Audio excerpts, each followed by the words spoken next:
Welcome to the regular meeting of the Richland School Board of Directors. We will break for executive session until 6:30, and we will be back at that time.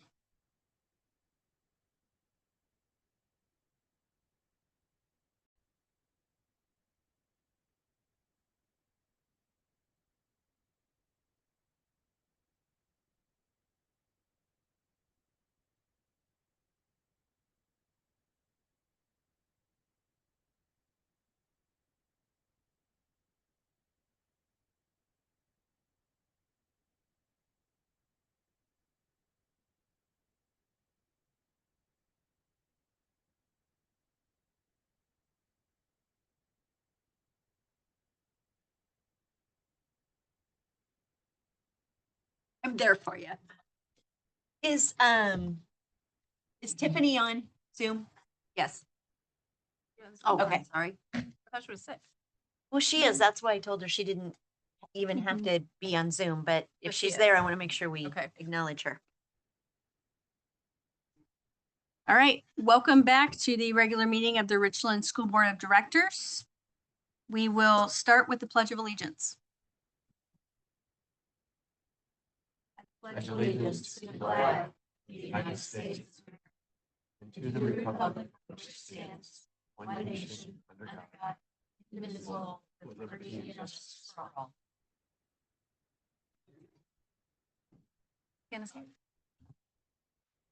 All right, taking roll call. The four of us current members of the board are here.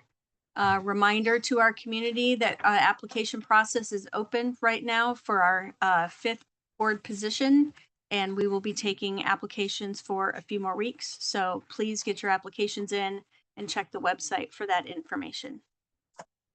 And then we will move into communications and our recognitions.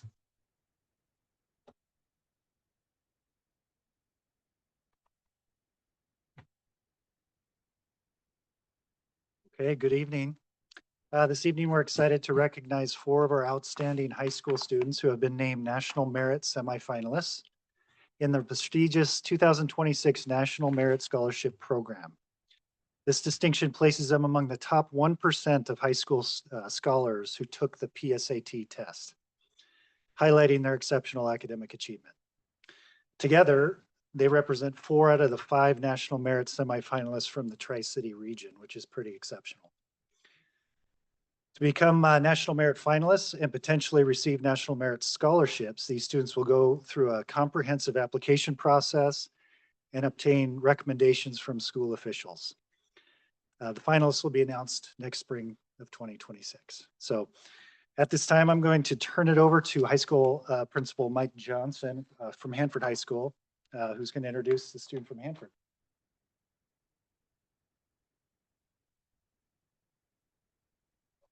Good evening. Thank you for having us here tonight. I want to introduce you to Emma Yuen. She's an outstanding student. You guys might recognize her from the spring. She was here being recognized with 2 of her classmates for the DECA competition, the International DECA competition, where they finished 2nd in the world, correct? Correct.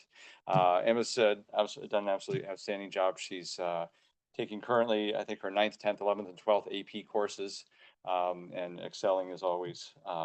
Happy to introduce her tonight. Also do want to mention that Washington has there's only 2 states in the nation that have a higher cutoff score for National Merit semifinalists than Washington State. So makes the accomplishment for all of these students just that much greater. So this is Emma. Congratulations. Congratulations. You want to stay up here? They might have some questions for you when you're done. I'm going to introduce now Nicole Anderson from Richland High School, who will introduce students from Richland High.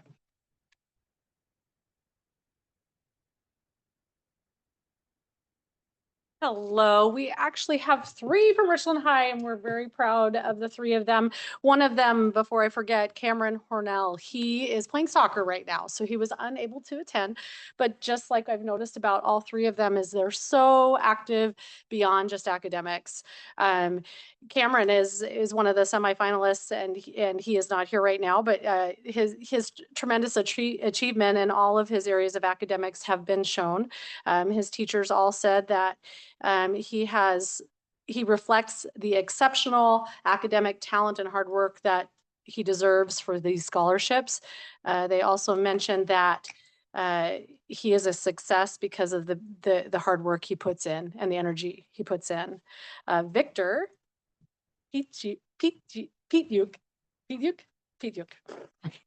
Victor is, what I love about Victor is that he always smiles when he comes into my office, not very often, but when he does, he is very gracious. And some of his teachers actually had a few things to say about him, and I'd like to share that. One of his, I'm assuming probably one of your favorite teachers, Mrs. Perry. Yeah, or Ms. Perry, she said that he's just amazing. He's been part of the Tech Student Association, and Victor currently serves as the vice president for TSA, and he's also her TA for AVID, and he consistently models this hard work and support for younger students. She also shared that you just went through the on-site admissions at WSU, and not only was he accepted, of course, but they offered a full ride scholarship, which is tremendous, which is awesome. She goes, not sure he'll go there, but that's a pretty awesome accomplishment. I don't know why you wouldn't go there. In coding, in coding classes, you've just stood out with your persistence, your creativity, your willingness to support others. She just absolutely adores you. That sums up that one. We got Dylan Trigg. Dylan Trigg, also a very pleasant young man that when comes into my office smiles and is just so gracious with me.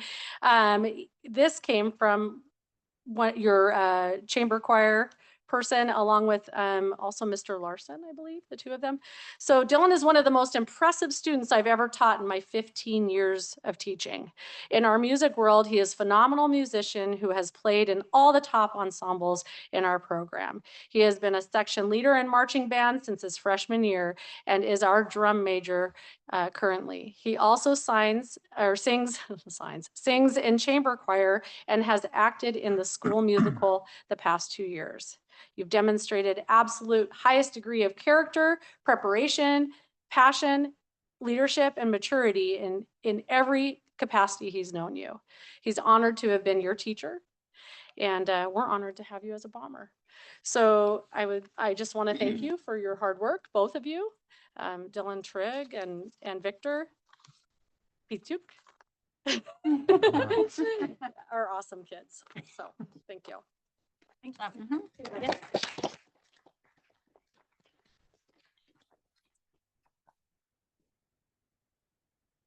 you have any questions for these young students?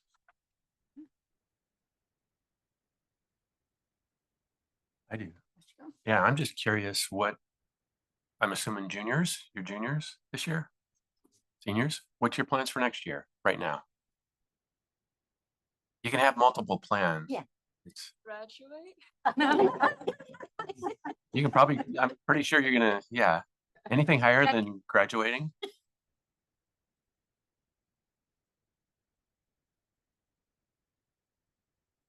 I hope I can study sort of an intersection between finance and computer science in the future. Mhm. Both have been subjects of great interest to me. Very good. I'm hoping, my hope is to go to Stanford University next year if I happen to get in. I'm hoping to major in economics and business, and then hopefully pursue my Juris Doctorate with a specialty in intellectual property law. In what? In what? Intellectual property. Oh, wow. Very good.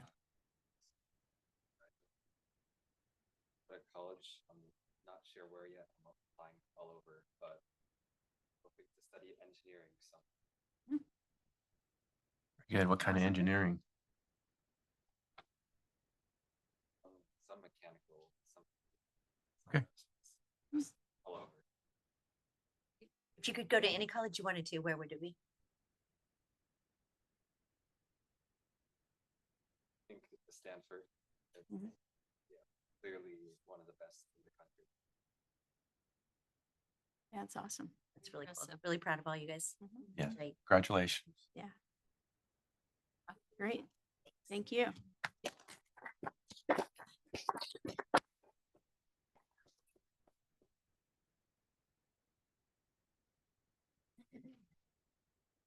We have one more recognition today. We wanted to recognize all those students that were successful during summer school. So here to talk about that as the summer school principal, Paul Shaver. Thank you.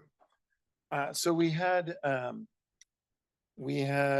bunch of students taking credit retrieval classes, and quite a few take classes for first time credit as well during the summer. We had over 550 credits, half credits earned this summer, probably somewhere in the region of 300 students doing summer school classes. So yeah, that's any specifics that you're interested in. I got all the numbers, but sometimes those get boring real quick. So You said, so this says there was close to 700 students. Some of those kids probably took more than one. yes, Class? yes. Okay, okay. We do have a limit of 2 because it was about 6 weeks. And if you're spending all of the available hours a week, you have enough time to do about 2 classes in 6 weeks. So Okay, so they can double up. Okay. they can double up, and a lot do for sure. Especially like health and PE. Yeah. And A then lot of with credits. special permission, there are some kids that take 3, but Yeah, That's- last summer I took 3, so. we ask they get their counselor, and we get a little bit of extra for that.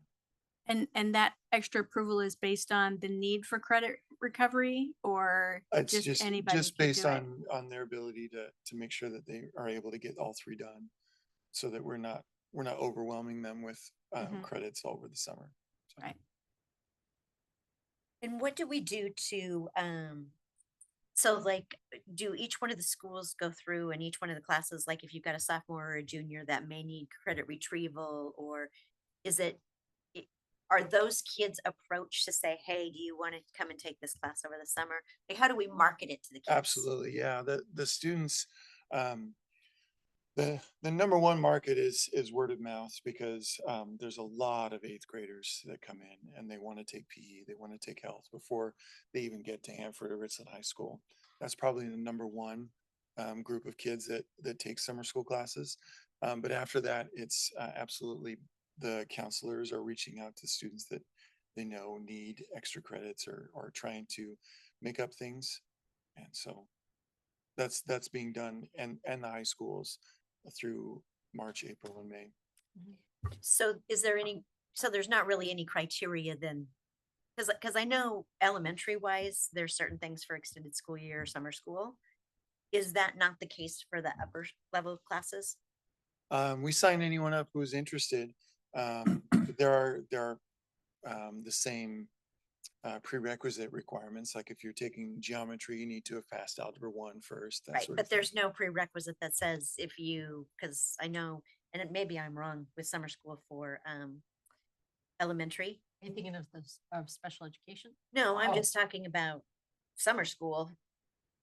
I only have anything to do with. the Well, high that, school, that's so I probably a don't know. question for, that's didn't- probably we more of a didn't question have- for. So like these ones, a lot of times, like if you want to take in high school language all the years and AP classes all the years and music all the years, you don't have enough time to take everything. Oh, right, and I Right, and I so- get, yeah, no, it makes perfect sense. I just wasn't sure if it was the same type of criteria that they do for Mhm. elementary versus high school. It sounds like it's not, anybody can do this. Sinan, you want to tell us anything about your experience? Did you like those classes? No, I thought it was pretty easy to just work it, and pretty manageable to do 3, honestly. Oh, okay, So maybe maybe I should update that. yeah, so to give more opportunity to get credit retrieval Okay, over the summer. Mhm. Yeah, I finished pretty early. It's like the opposite of my experience. Yeah, a lot of I people. forgot. a lot of students who struggle with 1, so Yeah. there's That's true, but It probably just depends on your reasoning for doing it, right? Like yes, yeah, like getting if PE you're a out of the motivated way. student who wants, yeah, and if you're a student who's already working 30 hours a week, that might make a difference too. For sure.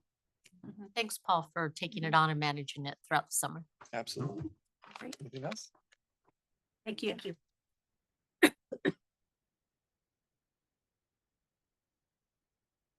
Okay, we will move on to our requests and comments by visitors. So this is a time when we open the meeting for public comment. This portion of the meeting is an opportunity for members of the public to address the board on matters within our jurisdiction. The board also encourages speakers to present written statements to the board secretary, who can distribute those copies to all the board members. Please keep your comments brief and focused on the issues before the board. We ask that all comments be respectful and constructive, and that the audience remain quiet and respectful, regardless of your agreement with the viewpoints that are shared.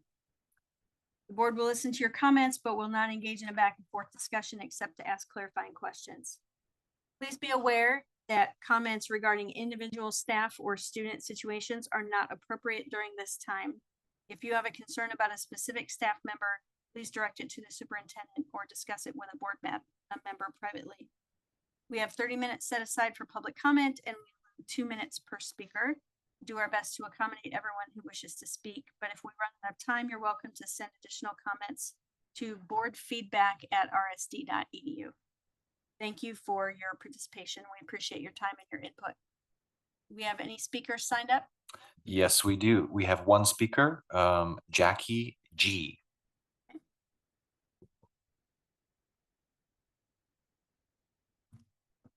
Hi, thanks for allowing me this time to speak. I am a parent of 2 kids in the Richland School District. I have a 6th grader at Libby and a 2nd grader at White Bluffs.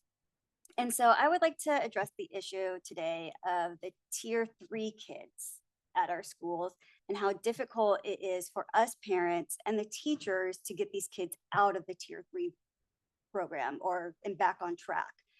I recently found out that my 2nd grader has a learning disability similar to dyslexia, which has caused her to fall way behind despite her efforts to try to keep up. Due to this, I've hired private reading teachers. We've done it all. Like, she worked all summer, worked 2 hours with a teacher every week, plus homework. And she actually was feeling pretty confident to go back to school this year. We got her up to level 1 reading. But once she got to 2nd grade, she quickly realized how far behind she actually still is from her peers. So by the 2nd week, her teacher's getting a hold of me, letting me know that she's having anxiety attacks anytime that it's time to start doing her work or do reading and things like that. So now I'm working with White Bluffs, and they're amazing. I don't have any issues with the school or anyone to get her in an IEP program. But I'm finding out that even with an IEP, she still stays in the same class for all of her core classes and all the core lessons, and she only gets 30 minutes of time to actually work on reading skills, and she gets pulled out of the class to do so. So basically with, 6.5 hours at school, she's receiving 30 minutes of class time that she actually can understand and absorb the information of. So now, we're still having her reading teacher come in after school. So she's doing 6.5 hours of school at school and then coming home and doing another hour of private lessons just so that Thank she you. can Your time is catch up. Okay. Keep going. Keep going. Yeah. Oh, keep okay. going. So my idea and what I would love, I have kind of 2 recommendations. And the first one would be if we could implement a program similar to Walk to Learning, where they're in their homeroom classes, but then they can change classrooms based off of their skill levels, off the tests that they take, so that they're in a reading class with kids that are in their level. Because there's quite a few kids in this situation. And then they would go same thing for math based off of the testing that we have already done for the fall. If this couldn't be an option, I would also like to see a program similar to the high cap program, but opposite, where we can actually apply and teachers can give recommendations based off of kids that, off their test scores, but that are kids that, have good behavior, they're willing to learn, and they would just benefit from being in a class that slows down and just allows them to understand and work forward. And I feel like it would really try to fill in that gap of, you know, there's 27% on average of kids that are in our tier 3 level right now in Richland. And it's like, I would love to see a program that's actually working to get these kids out of that. Would it be all right if, Brian, I'd like to have Brian, who's in charge of our elementary schools, to Yeah. talk with you? Yeah. As soon as you're done, he can walk out into the hallway with you and talk to you and make sure we follow up. Follow through. Perfect. Yes. Great. Right. Thank you for Thank you. sharing. Thank you for sharing. Yeah.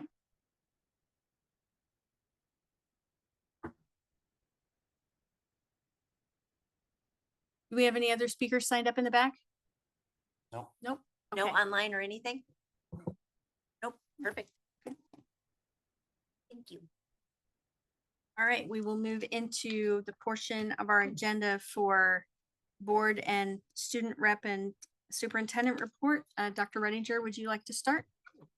Just a reminder, tomorrow is our 10th annual Take Strides Tri-Cities Walk. So it's on Wednesday, September 24th, dedicated to raising awareness, providing support, and promoting hope for the youth in our community. And so I know we always have a great turnout. Remember to wear, I believe it's yellow. And we will all start at Fran Rish. This walk will actually start at 5 p.m. And then it will start at 6 p.m. on the John Dam Plaza Hapo stage. And then we'll return back, walking back together at 7. It's a great event. I have a lot of people there, and the weather is supposed to be nice. A couple of years it's been really cold, but it looks like it's going to be really perfect weather for the event. So we hope to have a great turnout. That's it. Okay, right. And the student reps? Yeah, so Hanford High School and Richland High School have actually done a Spirit Week for the Tri-City Take Strides walk. So just like dressing up to represent different prevention.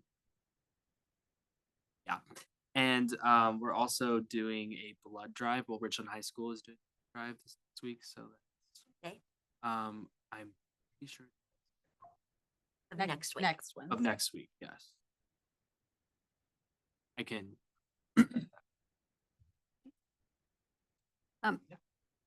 and Tiffany has some things. Yep. Tiffany online?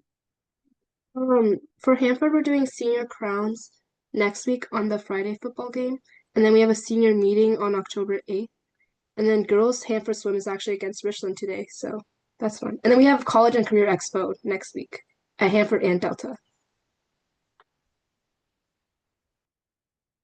Great. Thanks, Tiffany. Rick? Jill and I attended the WASDA Legislative Assembly. Jill did all the voting and did a great job. I just listened. And it went smooth. It's probably the most efficient meeting in the last 20, I've gone to, I think, to almost all of them in the last 24 years. This was probably the best run meeting and most efficient. And there wasn't a lot of There wasn't any. there were undercurrents of disagreements, but everyone was It was polite super and civil. professional. It was really good. Really good. Went to one of the open houses. And then one of the things that Jackie talked about, the walk to read and walk to math, that was really effective with my kids in elementary to do school. that.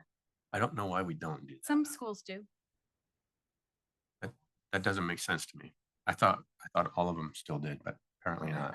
I'm sure did. They were one of the original. One of the original I don't know. walkers. We'll follow up. Yeah. Okay. But it is super effective. And the blood drive's actually Thursday of next week. Oh. So That's it. Is that it for you? Okay, Jill?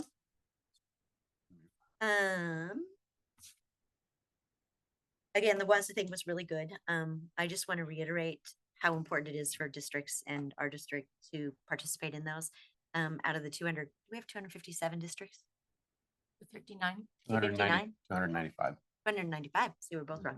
Out of 295 districts, there was still only 123 districts represented, which is kind of sad, but we need to pool more of those people together. But it was really well, and they got through all the positions within half a day.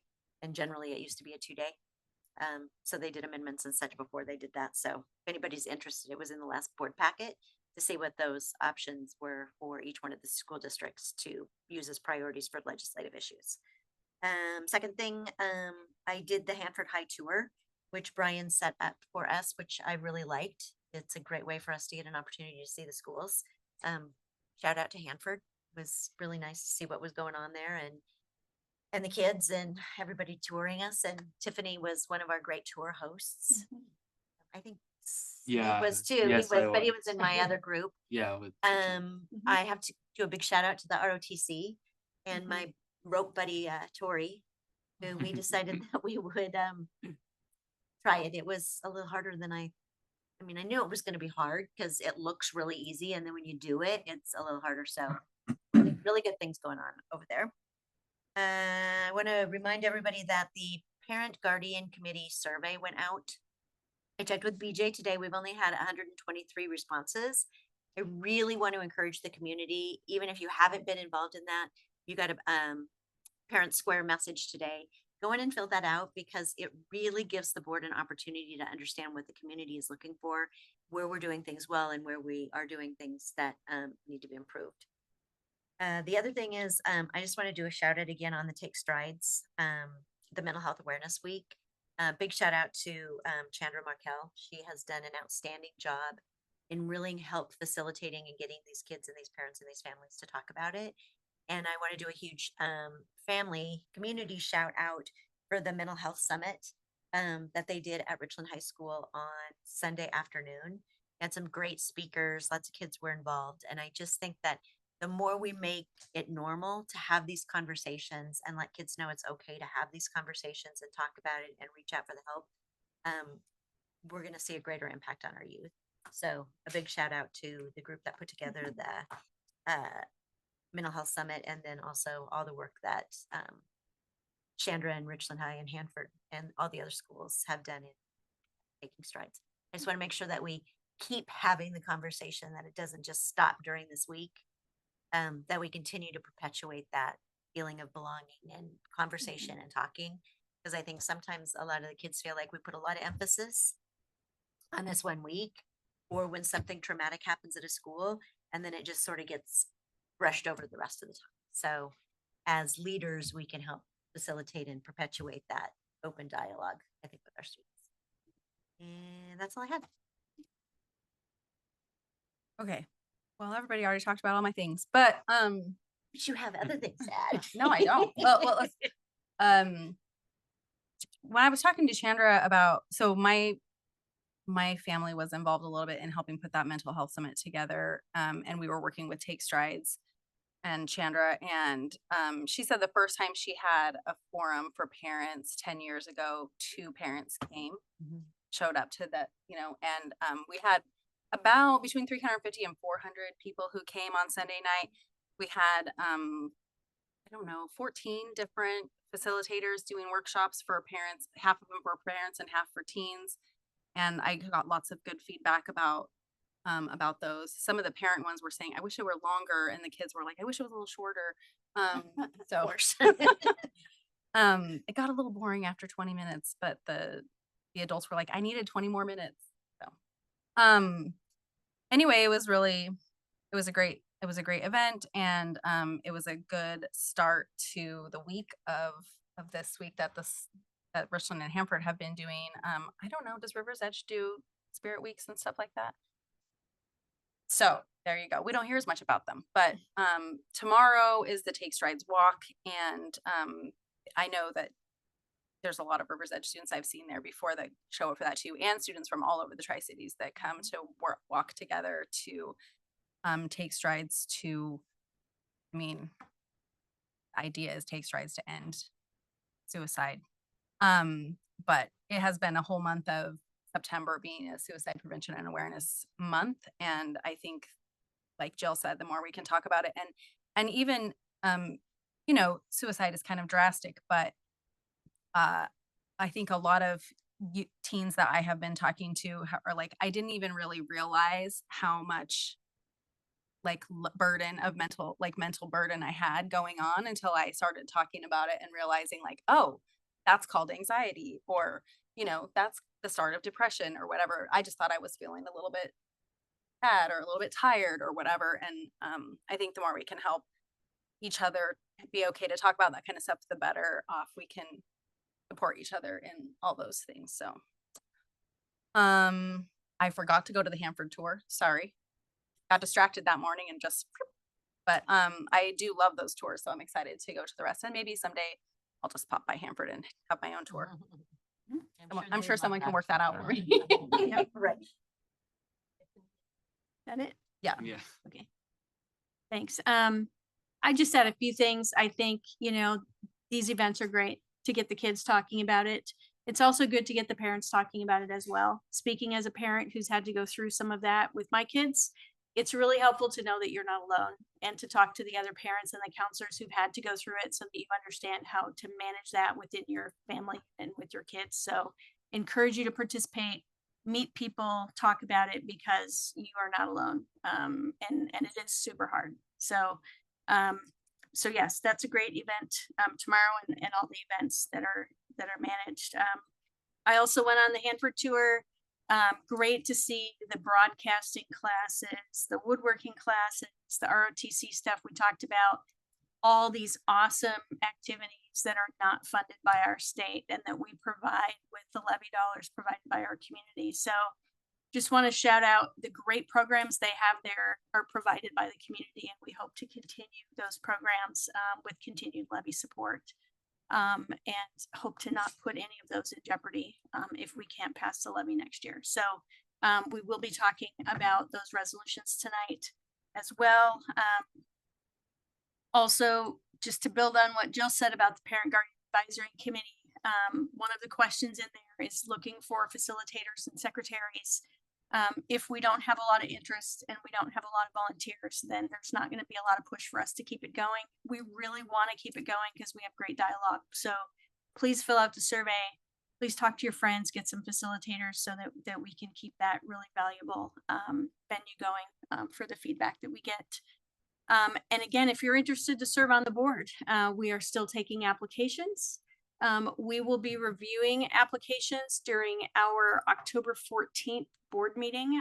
In our executive session, we'll be reviewing applicants and then announcing who we will pick for actual interviews that will happen on October 21st in a public meeting. So again, just taking the applications for, I think, another week or two, and then it will close before that board meeting so that we can review those applications. So if you have questions about serving on the board, I know any of us who are currently on the board would be willing to talk to folks who just want more information about what it entails and what the commitment is. So looking forward to getting more applications and having a good group of candidates for that position.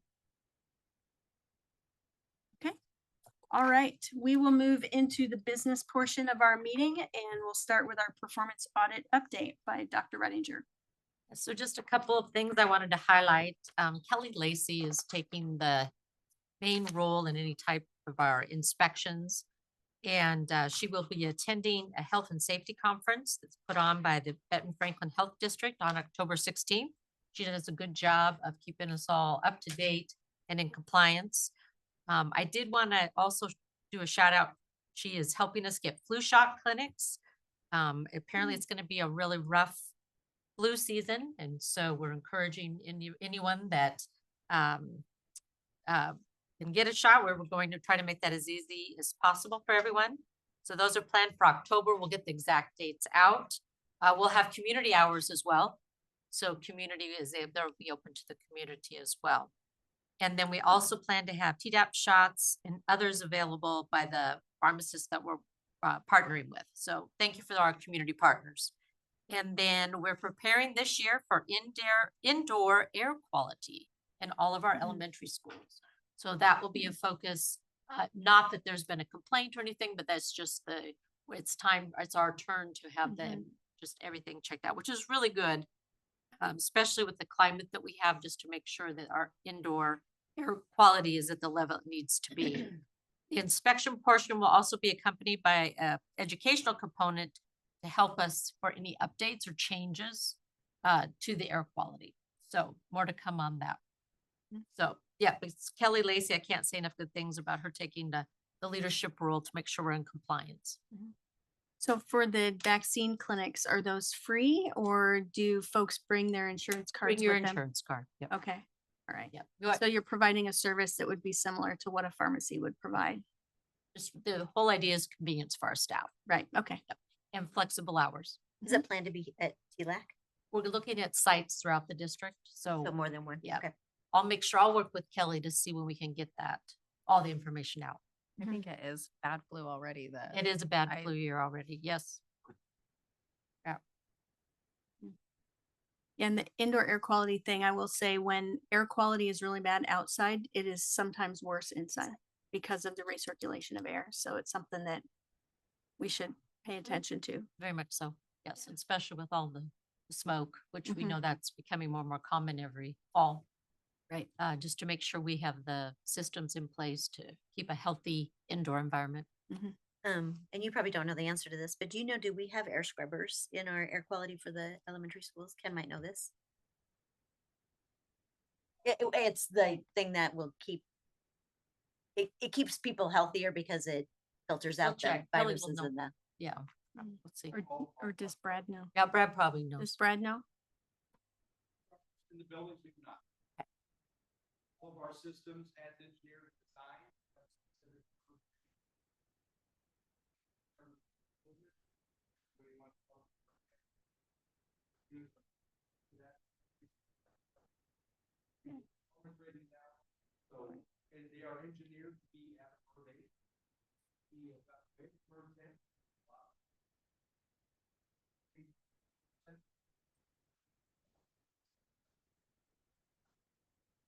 Efficiency high and good as well, so yeah.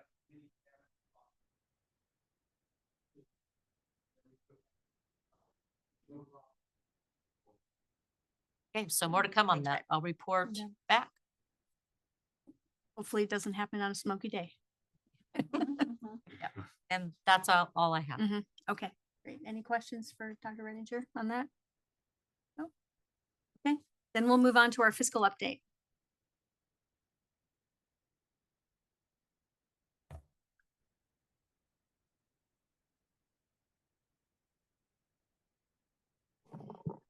Okay, I provided the fiscal update in the board packet.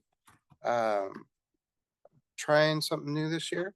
With the documents there, do you guys have any questions? I really love the narrative. Thank you. Yeah.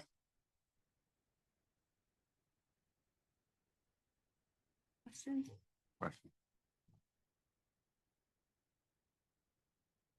So I noticed on the first quick fact sheet, you've got two separate lines for River's Edge. Yes. One under traditional and one under ALE. Yes. Is that because the ALE ones are part-time and the ones that are traditional show up at River's Edge full-time? I'll say their enrollment is allowed to be, like, we do have two different types of enrollment at Mhm. River's Edge. Okay, We have the alternative learning experience and then the traditional. and the traditional, okay, Yes. yeah.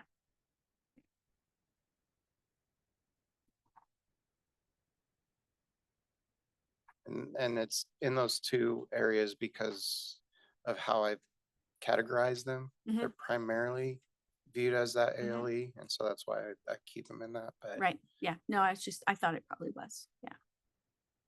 Other questions for Travis? On your monthly enrollment trends, I was looking for the scale on what the yellow versus the gray is, when this year, when last year.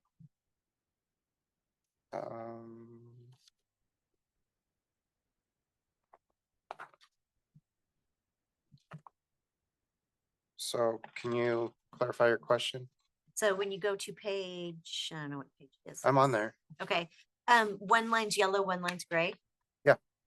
Is one this year, one last year? How do the, So it's the same thing. So the primary, so the blue dot is gonna be this year. okay, And then the secondary, our yellow is oh, and last then year. elementary, okay. And then as we get older, Oh, we go gray and all the way to white. But I think I've only got the 3 years on here for this. right. That's right, okay, okay. I just didn't see He's on the the, first one. the code for. There. Oh, thank you. Rick, do you have questions? Nope. I thought this was, I liked the combination of the papers up front with the details and charts and then the easy to read graphs. It's Thought nice. if I included the narrative, maybe I wouldn't have to speak so much at these. It worked. So, Yes. It worked. Yeah. Yes. Thank you. Yeah, no, that's good. Just for the sake of our hyper aware community who reads everything we put out there, I did notice that on your quick facts summary for August 2025, as we ended the fiscal year, the numbers that you have for MSOX and for salary and benefits don't match the report that's in consent precisely. So you might want to just have a look at that later.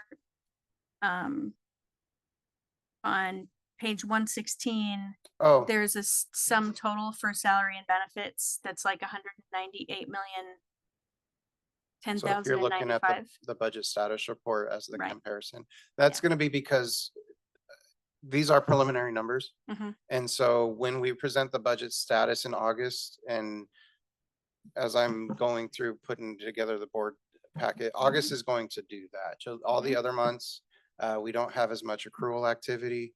And so thank you for that clarification.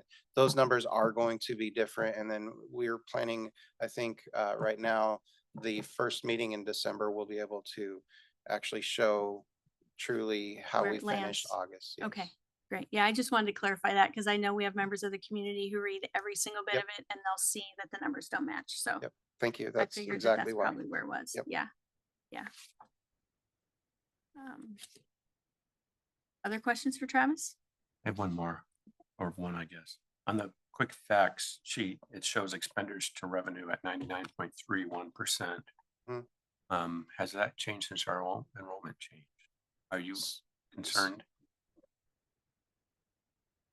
So with the enrollment, we did budget more conservatively going into the year. Part of my framework study that I'm doing for my goal is looking at an appropriate expenditure to revenue ratio. A lot of that 99, I mean, we're operating under different budgetary philosophies and plans going into that year, and then having to make the changes. And so it's something that I'm curious on watching. There are a few things built into the budget that could be helpful. We're just trying to see all of the numbers that we have for September, and they're not quite going to be available just yet. Some of those numbers being the K3 ratio and where are we exactly at with that. That could play significant into our funding. Part of this summary pretty much focused on traditional enrollment, ALE enrollment. Special education numbers are coming in better, which also increases our revenue. And so there's a number of factors that, I mean, we could still be looking at some gains as with our enrollment numbers from September. As I state, I mean, we could potentially see $1 million loss, but that is also why we try and budget conservatively. So I think as I'm researching, I want to stick to about a 97, 98. I think that would be the goal, and that gets us to health in 4 years. And then the challenge will be, how can we spend money and still stay solvent and stable. And so it's just kind of an interesting learning year to see how some of these budgetary practices can go, and then where we need to make our changes in order to get going. So I don't know if that answers your question, but it might help. Yeah, I'm mildly worried.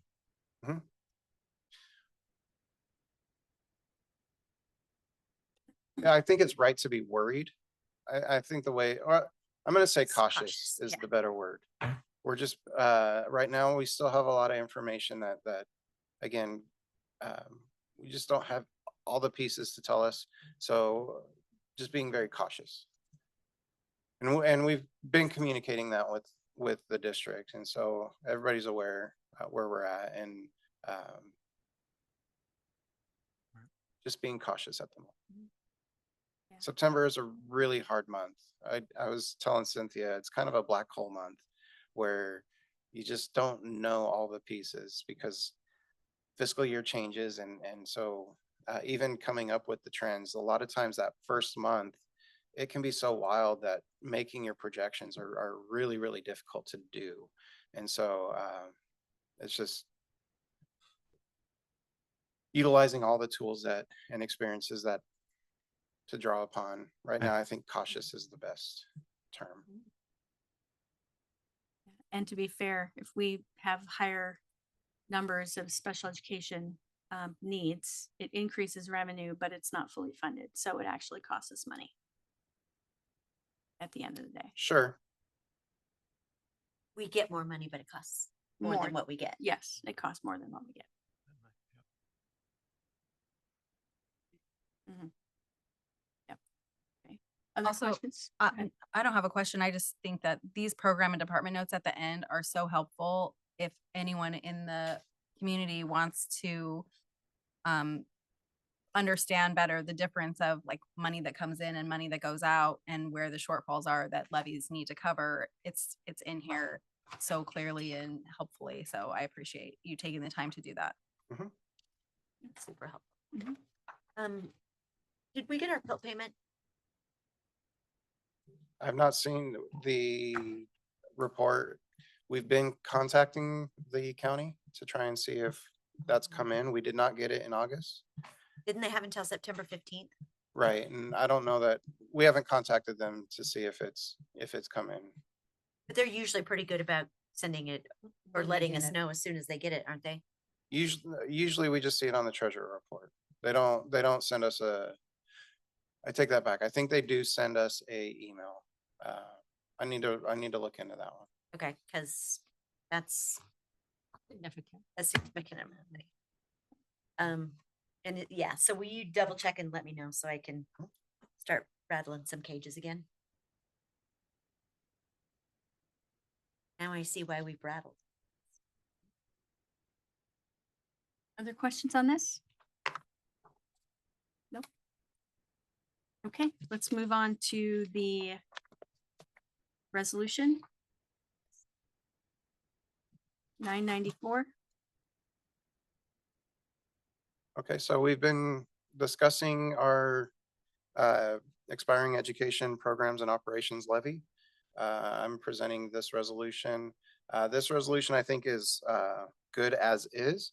And so I'm making the recommendation that we go with the values listed on page 3 of the resolution.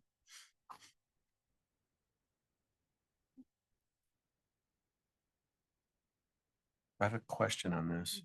On the explanatory statement, which is the last page, I'm assuming that our attorneys wrote that. The word count is 203 words out of 250. I was surprised we didn't have special ed in there as one of the programs that we fund out of the levy. Which page are you looking at? Very last page, explanatory statement. We can say a portion.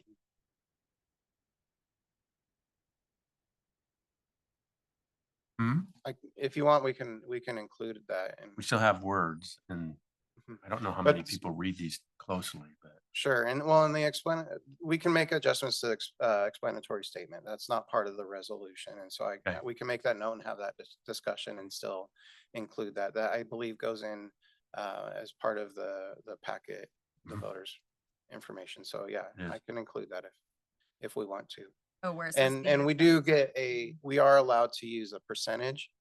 It's a different, we have to do a calculation, but we can use local dollars for special ed. So we can't, special education, so we can add that in there. I know the legislature doesn't like it, but sure. Well, that's, If we because can they put it don't in there. know. They're funded, we are. Okay, so. And yes, it does come from our attorney to answer. Other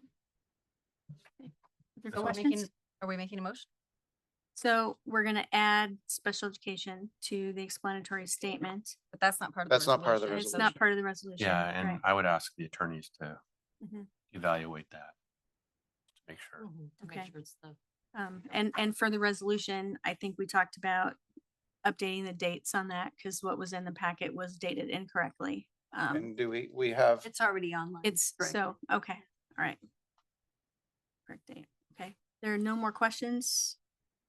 Are you Someone- expecting the approval tonight, or is this a first reading kind of thing, or? I'm okay. gonna make a motion to approve it. I'm okay with that, yeah. Okay, so I move that we approve resolution 994. I'll second. Any more discussion? No? Okay, then we'll vote. Yes. Yes. Yes. Yes. Yes. Tiffany? Yep. Also, is it okay if I leave? Because I don't really have anything to say about the next few things. Yes, you can leave. Thank you. Hope you feel better. Thank you. Good night.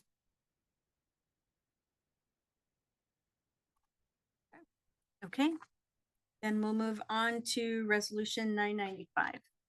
okay, so this one, I think we can still, I would make a recommendation that we approve this with amendment. Some of the terms on the resolution say capital projects, but when we look at the values page, we have the replacement of expiring instructional technology improvements levy. So we need to go through and update the capital projects, strike that and replace with the instructional tech improvements levy. So with that, I do recommend that we approve these values for the levy collections in those respective years.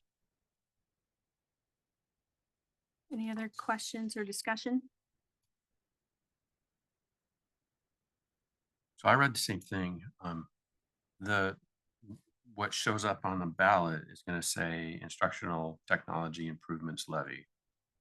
The attorney might call it a capital projects levy because I think that's in the legalese part. I think that's the RCW under which this is authorized. So we should have Okay. the attorney look at it. We'll Yeah, double check how what we can do. Okay. For what goes out to the voters, though, it should say the Yes. instructional technology improvement levy. Yes. And I thought it was that way on the west page too. Yeah. I'm going to say that could also be just my fault when talking with Lee, just saying this is our capital projects levy because that's in my mind, that's where it goes and that's how I look at it, think of it, but yeah. But So clarifying would be we'll good. So clarify. it's real clear for our voters. All right. Other than that, with that potential change, I'll move resolution number 995. I'll second that. All right. Any more discussion on that? Are we comfortable voting to approve the amounts? Yes. And I then am. we'll sign it once we get the appropriate language. Okay. All right, then we'll vote. Yes. Yes. Yes, Yes. Yes. passed. Thank you.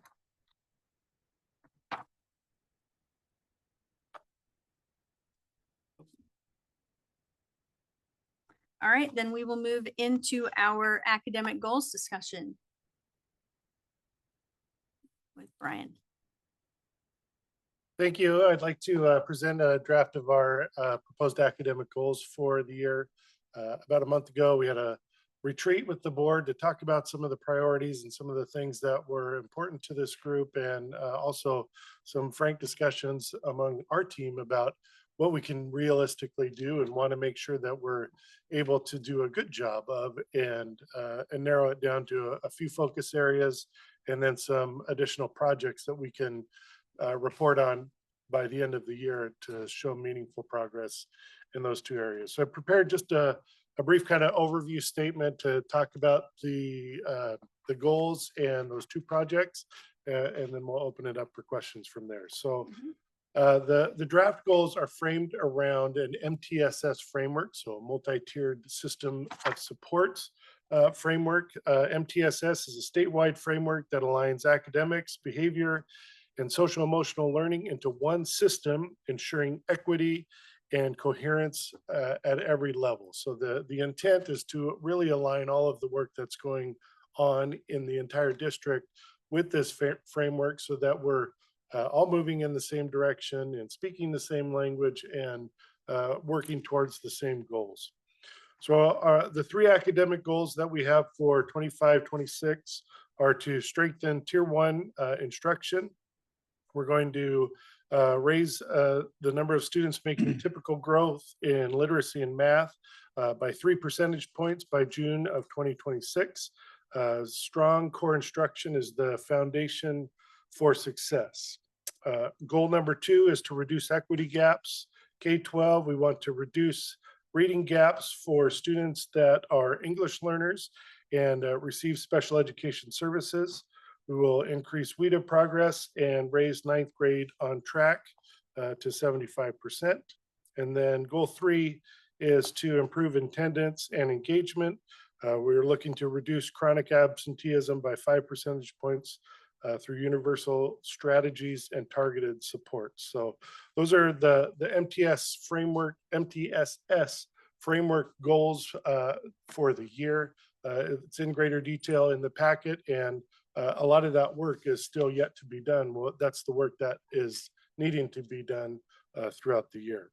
Along with those, we have 2 priorities that we're going to focus on as some projects that we'll be working on in addition that will provide some ongoing updates throughout the year.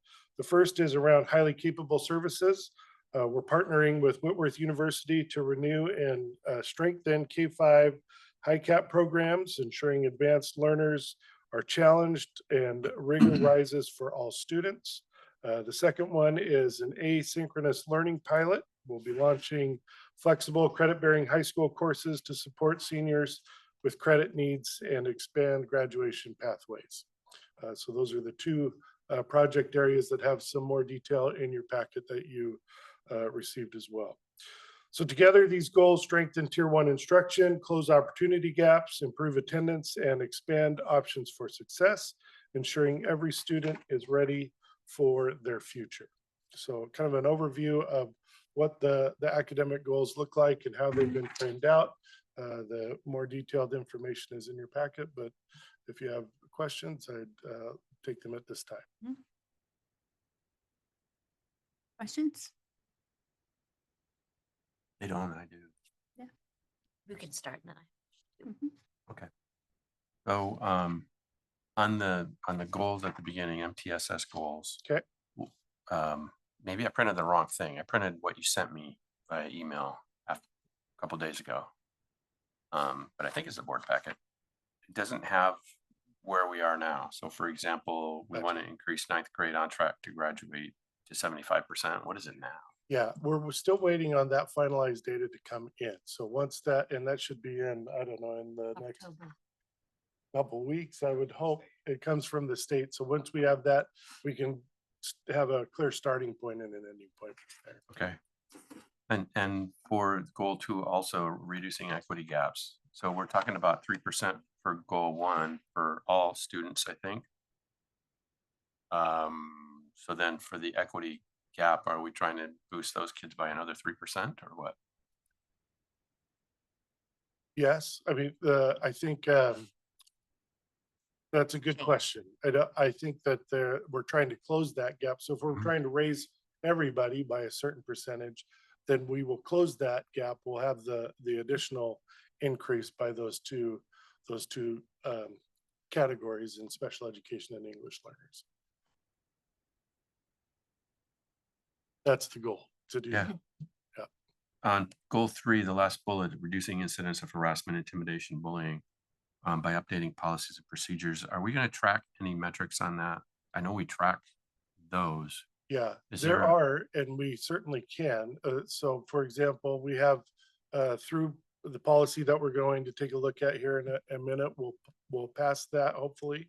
And then those metrics we do keep track of, and we can keep track of that in multiple ways. We can look at our Swiss data to take a look at that information, but we can also take a look at major incidents throughout the year that get tracked in Power School, as probably some of those are more along the lines of those major incidents that we're going to look for reductions in as opposed to just some of the low level incidents that are happening on a day-to-day basis. So those majors are what we're going to track for reductions.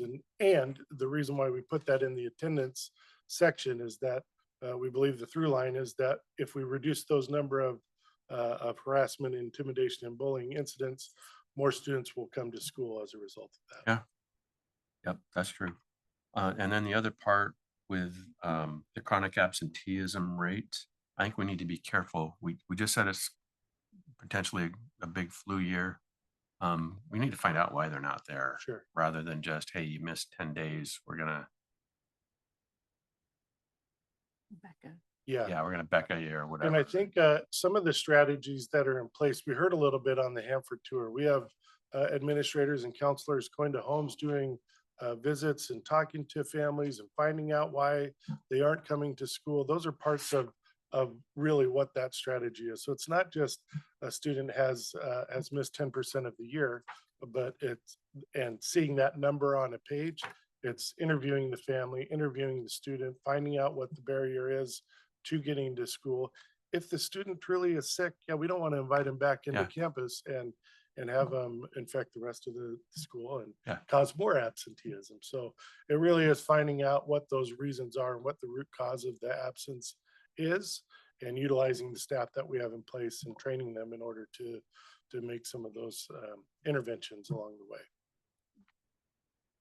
Yeah, we learned in the Hanford tour that they hadn't actually reported anybody for truant behavior in years. And so starting that behavior in the school actually stimulated more parents who didn't even know their kids weren't coming to school, right? Which happens. So I think my question on these first three, the very last bullet about reducing incidents through updating policies and procedures has kind of an action. The others don't really have an action. So what is your team doing kind of above and beyond, our typical, day or process or approach that is moving the needle on these goals? Yeah, I think that there's a training component to that. So for how we enter information into our system, part of the collective bargaining process was talking about how all schools are going to do things similarly and the same, talking about what the antecedent is, what the behavior actually is, and then what the consequence is going to be. So training all of our teachers in that same set of procedures is one step that we're doing, along with also training all of our administrators in having similar processes across our buildings too. So narrowing down just kind of what there are variances across our system, just kind of trying to get a little bit more on point with those and be more intentional about that Right. System wide. How about goals 1 and 2? What are the actions? Actions, I think, are still in development. So those are, I mean, this is the overview of what the goals are. I think that there are plans that still aren't really attached to this yet. Okay. So there's a kind of a brief outline of some of the things that we're going to report on, but those action steps are really outlined in detail in all of our school improvement plans.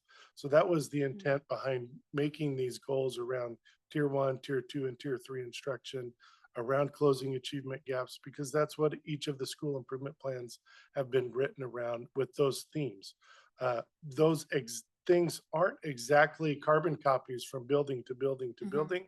They utilize the resources that they have in each of those settings to do what works for them, but those themes are there and they're similar. So when we say that we're working on tier 2 and tier 3 instruction in closing those achievement gaps, those are some of the things that we're working with our buildings individually on. When Tori goes and meets with the principals at the secondary level, or when I go and meet with the principals at the elementary level, where do you need support? What can we do as a central office to help fill those gaps, or the things that you aren't seeing?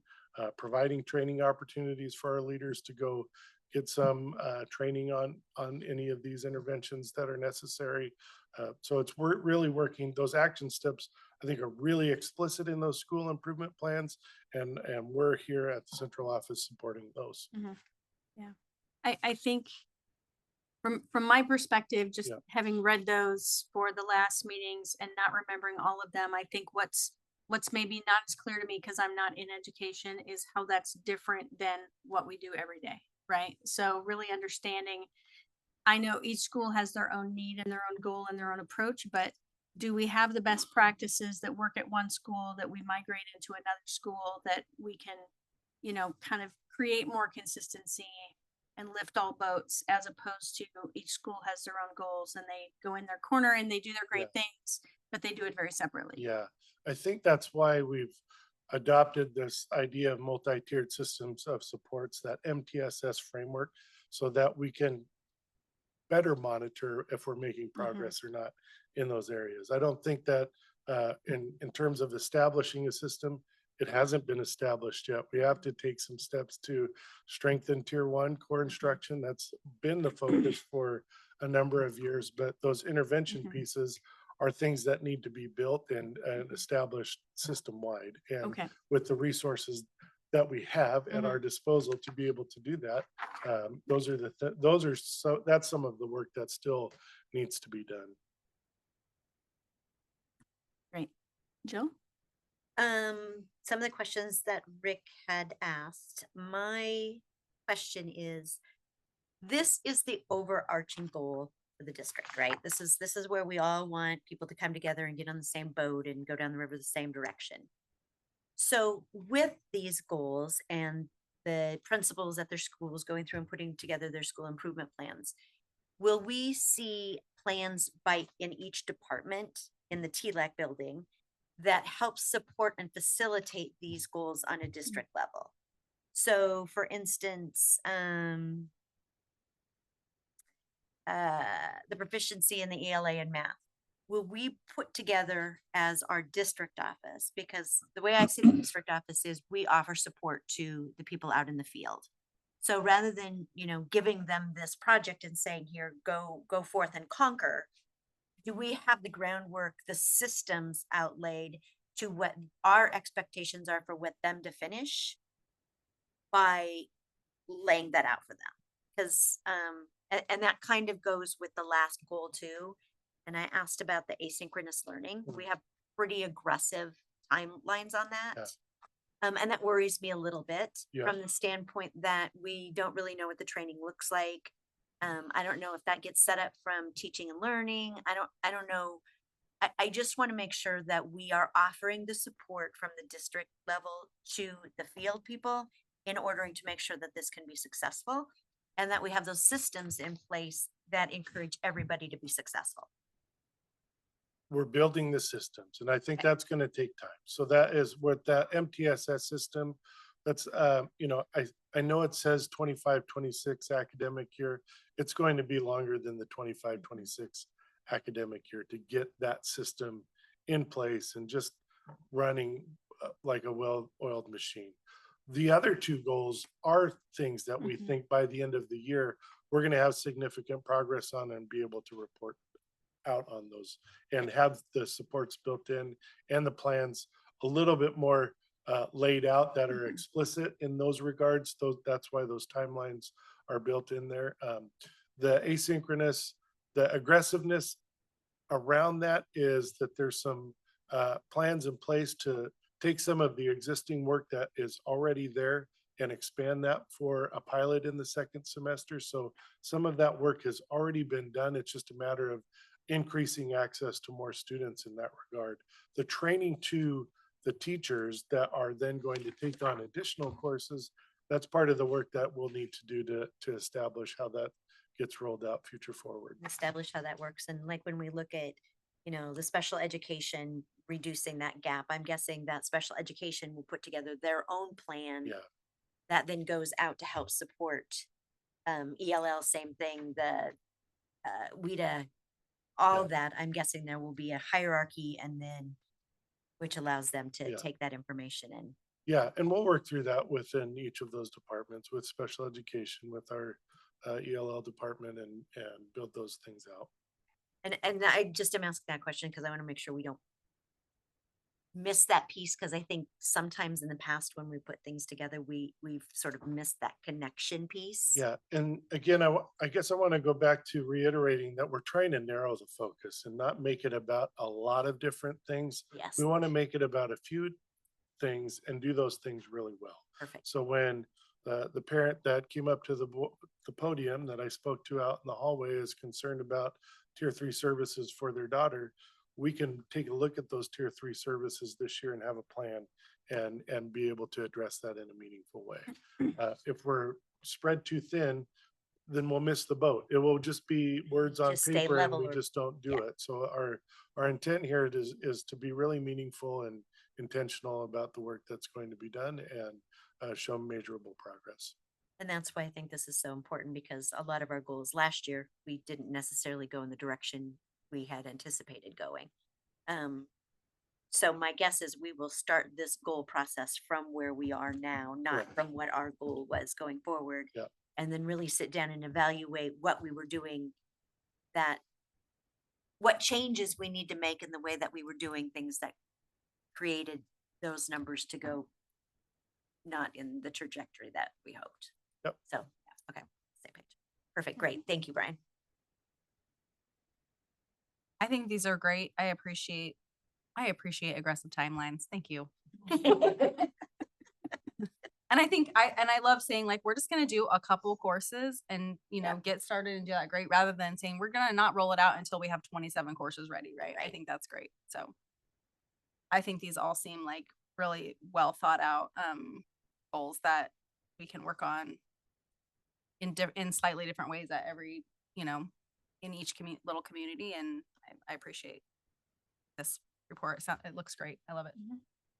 And I like it because it still gives the autonomy of the schools, but it gives them the non-negotiables as well. Great job. Yep, I have more. So on the K-5 high cap services, I liked the way that's laid out. I like the timeline and interested to see what happens with that. I don't know what at least 80% of elementary schools trained on depth and complexity strategies means. 80% of the schools, 80% of the teachers. Some of the schools don't get it. What does that? What's that number mean? I don't want to misspeak, but I want to say that that's 80% of our teaching staff. Is that right? Getting thumbs up. All right.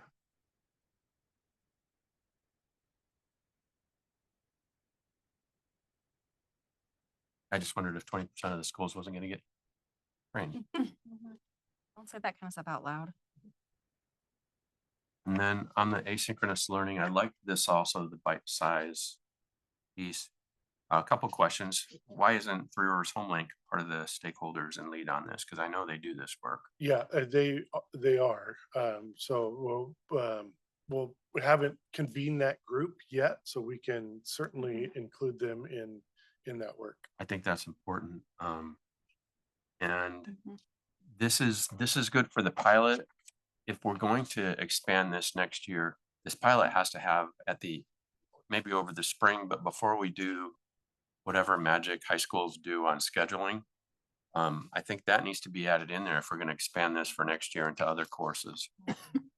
And I think we will expand it into other courses, but if we wait till next August to do this again, saying we want to expand next August, that's not going to work. Right. Good point. Okay, then I have one more, and please, this is not directed at you, not at all. 0% of this is directed at you. Superman shield up. Yeah, you don't need it because just a little bit of a rant. MTSS isn't new. RTI has been around I've been on the board for 24 years. I think it's been here the whole time.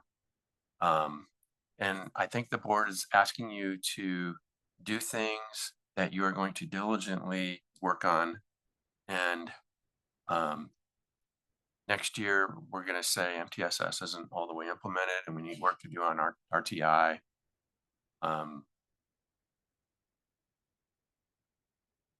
This isn't the place to ask for the answer, but what do we need to fundamentally change in schools to make it work? Because it works for some kids. We had National Merit Scholars. We have a kid that shows up in the summer break, which I would never have done. and takes 3 courses. You're an amazing guy. But what hooked me was when I was in high school was the vocational electronics and physics and chemistry and stuff like that. And I had a history teacher who hooked me onto politics, which is kind of why I did this. What do we need to change fundamentally? Because I don't want to say this out loud, but MTSS and RTI, none of this is new. And our teachers are already working. They're pouring their souls into this already. So I think we need to fundamentally change some things. And I don't know if that's what school looks like or I don't know what it is, but the experts are in your profession, because it seems like we're doing the same things. We're just trying harder to pedal that bike up the hill instead of getting the whatever kind of bikes. What are those bikes everybody The rides? e-bikes. E-bikes. Yeah, I don't have one of those. That looks a lot more fun going uphill on an e-bike than pedaling. And our teachers are already pedaling and you guys already are. What do we need to change? And what can we change? And what do we need to go fight to change? Because honestly, I think if we do this in 10 years, we're still going to have the board in 10 years, which won't be me, is going to be saying our scores are like this and they haven't changed. That's my rant. And I don't know the answers, but if you see answers, then they're out of the box. Or if teachers are listening to this and they say walk to read is great or walk to read is horrible, or because they're the practitioners. I'm interested in what we can change. And this is good work. So I'm not trying to diminish what you've done, but MTSS and RTI and FCL and all that stuff. It's not new. It's not a change. Sort of just to fill on that. I think they're not new, Rick, but I don't know how well we've been doing. Or the systems that are in place that are allowing the teachers to utilize the skill set that we have and the tools that we have. Because I had a similar conversation with Brian today about how this isn't new, but just because it's kind of like your e-bike that you have going up the hill, you can turn the electric on it and make it easier, or you can still pedal. And I think we still have a lot of teachers that are pedaling sometimes, Maybe, as opposed to clicking over to the power structure and really giving them the tools and the resources and the structure and the support from the district office to give them the ability to move that needle, to give them the authority and the power to move that needle.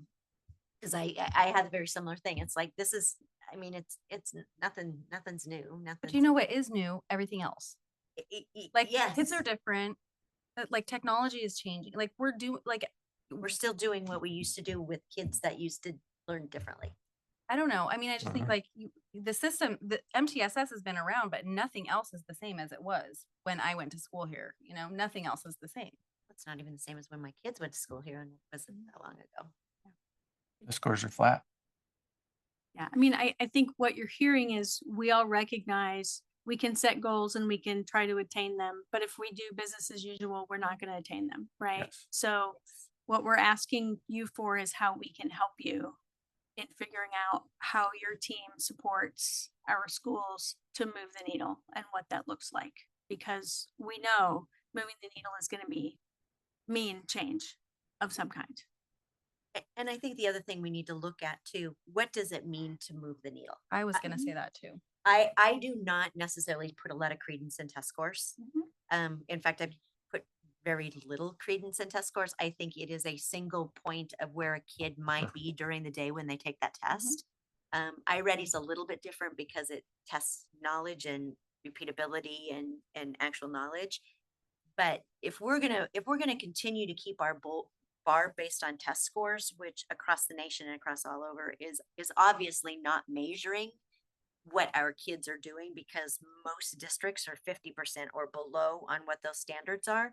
Well, everybody I know's kid pretty much is, gone on to be successful and done what they needed to do to be a contributing member of society. It's not less than 50%. So what exactly is that measuring? And then how do we measure that compared to the kids, our special education kids, our high cap kids? What does that gap mean? Does that gap mean there's really a gap, Or is it that we're not asking them the right questions to identify the knowledge that they know? So those are the outside of the box types of things I think we need to look at. What do we really want to measure? And how do we do that? I mean, we do those silly tests because we have to, because public school gets held accountable to whatever it is that, we have I to agree do. with you, Jill. I agree with you on all of that, but I also think we need to fundamentally change. If we Yes. do the same things, we're gonna get the same We're gonna results. it's insane. And I like both of your positive, inspiring versions better than mine. Did a I nice mean, job. we're saying the same thing. It's just, how do we? You said it what- better. What does that mean? What does that mean? How do we measure that? When we're measuring our special education kids who are not at a certain grade level on the same grade level of tests that we are a typical fifth grader, you're never going to remove that gap, because I mean, maybe in one area or another, but what does that look like? Everybody has different strengths and skills, and how do we embrace that? So, yeah. If you're interested in that, it was a Oregon State or University of Oregon. I get them mixed up for those of you who care about those things. His name is Dr. Young Zhao, and he wrote a couple of books. He's from China, and he talks about the difference between the Chinese education system and Singapore, and some of those who do really well on test scores, in the American education system, which values more creativity and independence and independent thinking and things like that. And he measures outcomes not on test scores, but numbers of patents, and all kinds of things that are outcome based, like you're talking about. It's really well done. And that's why project-based learning works, because you actually have For a some result. You kids. have to critically think, you have to solve the problem, you have to implement the process. Right now, we do it just a lot of rote. And that's, I mean, now you could probably answer. I mean, do you feel like you need to remember things carte blanche rote when you can look in a whole bunch of different places and get the answer instantaneously? So you almost think about it as like, why am I even doing this? Yeah, I mean, you have a question, there's always Google and AI resources to like tell you even how to do something if you forget. So that's not saying that like memorizing knowledge is useless, but I think that you can definitely emphasize more critical thinking than memorizing. Yeah. What to do with the information once you have it. Yes. Implementation. Yeah, we could all write books on. Why there's so many millionaire education. And Brian's just like, do you like my goals or not? Yes. Yes. I like do. them, but I'd like to see inclusion of what happens next year and goal two, or into some other means of implementing something expanded for next year. And I think you're going to expand on this anyway. This is just, can we go forth and conquer with this and bring the more granular part?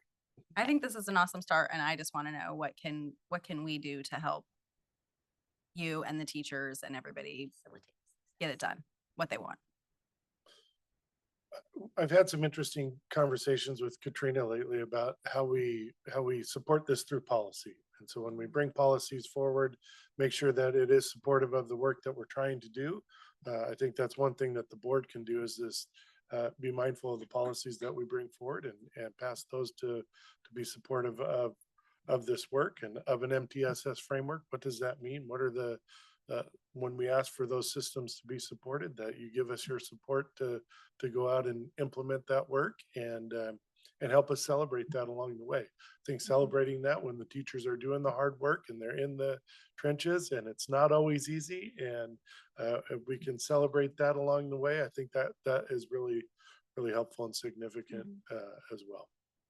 Yeah, and I agree with Jill. I think it's not just all about the numbers, right? I mean, if we improve attendance, we're going to improve the outcomes with the kids, and the graduation rates and engagement and stuff like that. Yeah. And also, if we can get rid of kids being mean to each other, then that will help outcomes too, and attendance, right? I mean, so many kids don't want to go to school because someone's gonna be mean to them, or whatever, or they can't focus on their work and their tests because they're worried about what someone's gonna say to them, or do to them on recess or whatever. I think that's a big part of this, which is a hard job to do.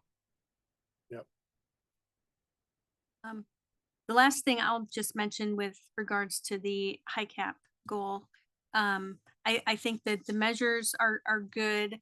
I think there were places where I read benefiting all students or better meet the needs of some students. I think just a little, maybe some check-ins along the way as you guys go through this to understand some of the parameters that you're working towards with the recommendations, because we've talked at different times about serving more students, serving all the students, serving them at their neighborhood schools if we can, and how we do that. Just to make sure that, as you guys are, getting your audit findings and some of your recommendations, that we Yep. can kind of synchronize. Okay, yeah, and I think there's some natural checkpoints in there once that audit is completed, so early winter, like that, kind of that December, February range, we should have that kind of wrapped up and start looking at recommendations. That might be a good touch point to come back and give an update there. Okay. I think Are that those sounds people great. going to be in our schools? Are they? Yeah. Yeah, those regular checkpoints are going to be really, really important since this is what our focus Mhm. areas are. Yeah. And so as we've changed board meetings to be operations, one board meeting and then academics, I think having this on the agenda during that Right. meeting and some update about it, Mhm. because they are so comprehensive. Yeah. Travis alluded to his tonight, I think Mhm. that it's going to be constantly a part of the discussion. That sounds great. Anything else? No. Great. Thanks for Thank you. listening. Okay, Thank thank you, you. Brian. All right, we will move to policy 4330, community use of school facilities. Hello, I am back. All right, this will be the second attempt at the first reading, policy 4330. WASDA's identified this as critical, due in part mostly because of inclusion practices, non-discrimination. And also this is very important to us because of the high frequency of rental requests and reservations that we do on a yearly basis.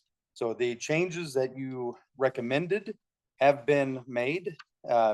First sentence, and then in the description, you'll see below of the fourth paragraph in question is in line and meets and identifies and references RCWs to where it's in line where it should be now. Yep. Questions for Brad?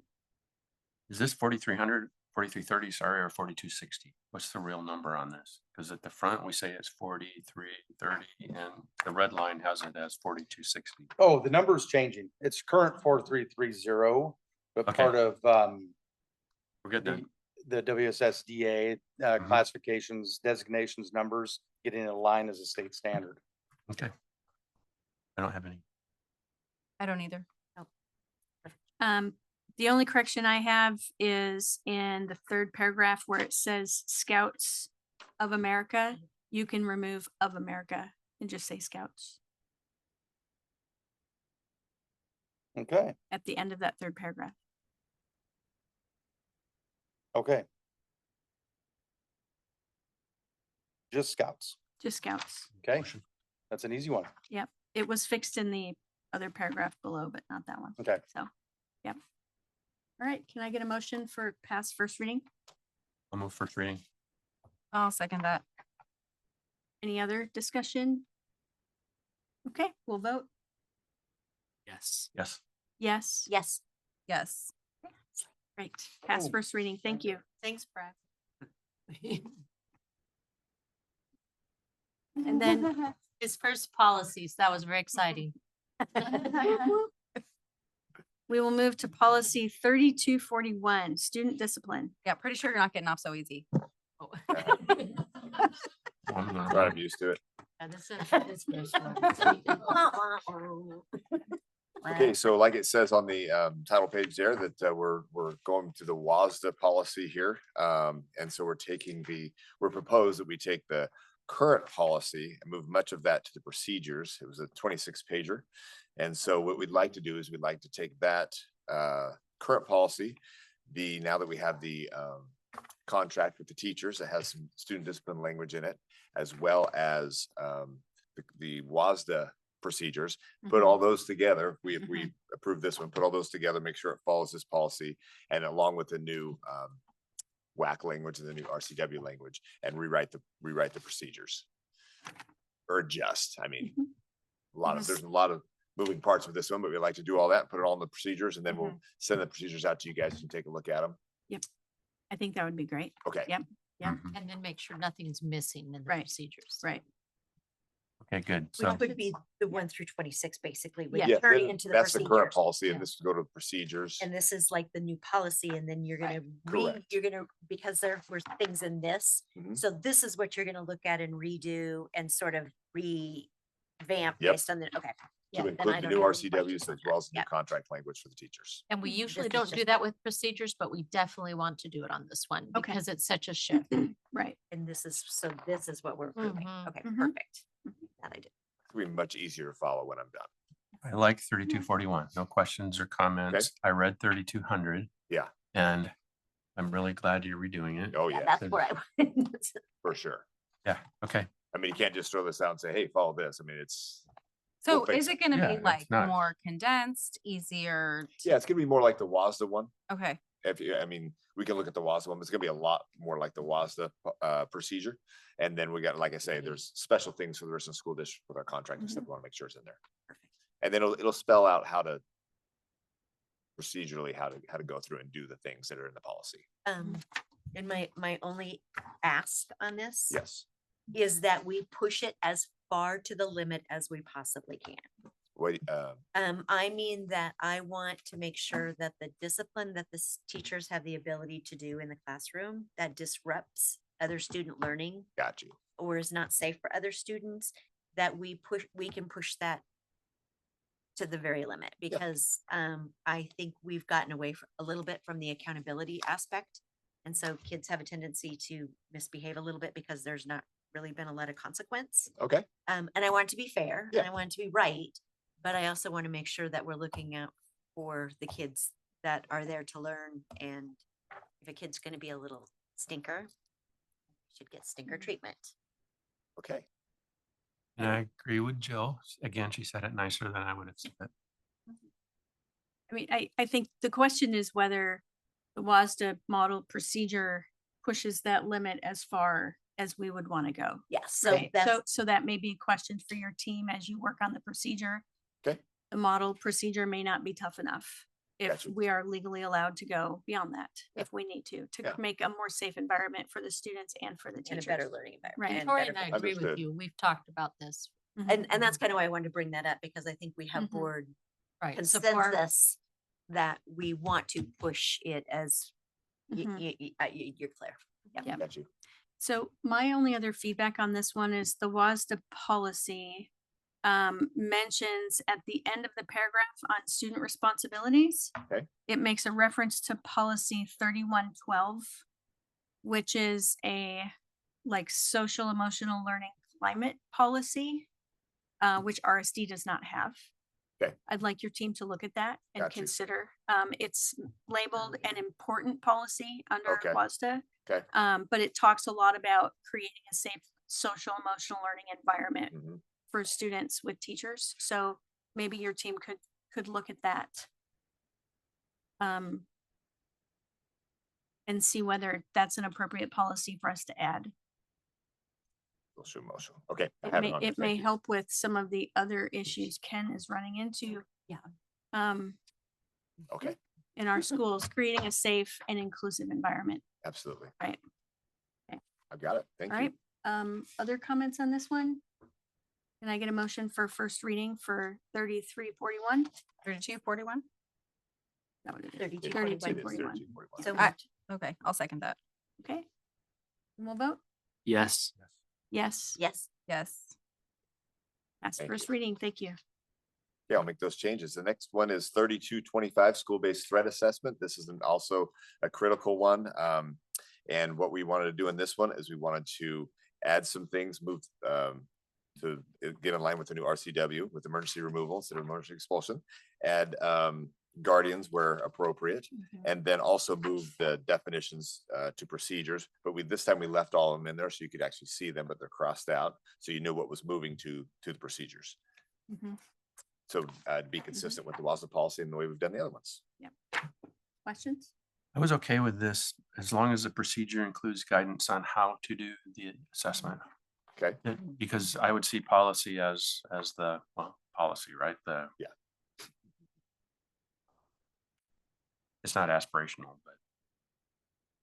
but the procedure should have, this is how this is done. Okay. This has some of it, Okay. but, Make sure it's comprehensive on that. and I don't know what that looks like. Okay. So that's gonna be, the teams that you talk about in the policy would have to figure that out, what the appropriate level of detail is as well. Okay. It looks good to me. The only thing that would be helpful, we have a lot of policies that mention the superintendent or designee. Yes. So it would be nice if we had somewhere, like on our website or someplace, who those designees are in Okay. different situations, so that when a teacher or a community member or somebody has a question about it, they know who to reach out to. Yeah, and it may change. That's why I always say superintendent or designee, because really it's student services. So it's Brian or Brian or myself. But that's where all the calls will come. But yeah, if we put a certain title on there, it might be more difficult because it changes depending on kind of the situation, Okay. Well, who's available. okay, as long as we have one, because one of the things that I've come to realize is sometimes we don't have one. And when we go in and we ask the question of who's that assigned to, Mhm. everybody's kind of like, I guarantee it's Brian or Tori. I can pretty much guarantee it's Brian or Tori. Yeah. too. Yeah, nobody knows. Right. Just send it to us. Um, But I understand what you're so, saying. I understand well, what you're and saying. then that helps alleviate the problem, so it doesn't just automatically go to you guys if there's an issue. No, because- probably should. I mean, but yeah, maybe we put like student services or something like that. But then if we change the name, then we'd have to change the Yeah, policy, I mean, that kind of just thing. so That's why that, it's- because it's a little ambiguous. Okay. That's my only thing. It Okay. just sort of Have it says we with- do it, but it's sort of hanging out there and. Since I do it, I could just actually write Brian's name in here. Yeah. You could. Be better. for all And of maybe us. his extension. Self. Personal self. Okay, but yeah, I got it. Thank you. Do you have anything, Bonnie? No. The only thing I had, the WASDA model policy had, and so at the very end where it says under tasks of the threat assessment team, other Yes. tasks, Mhm.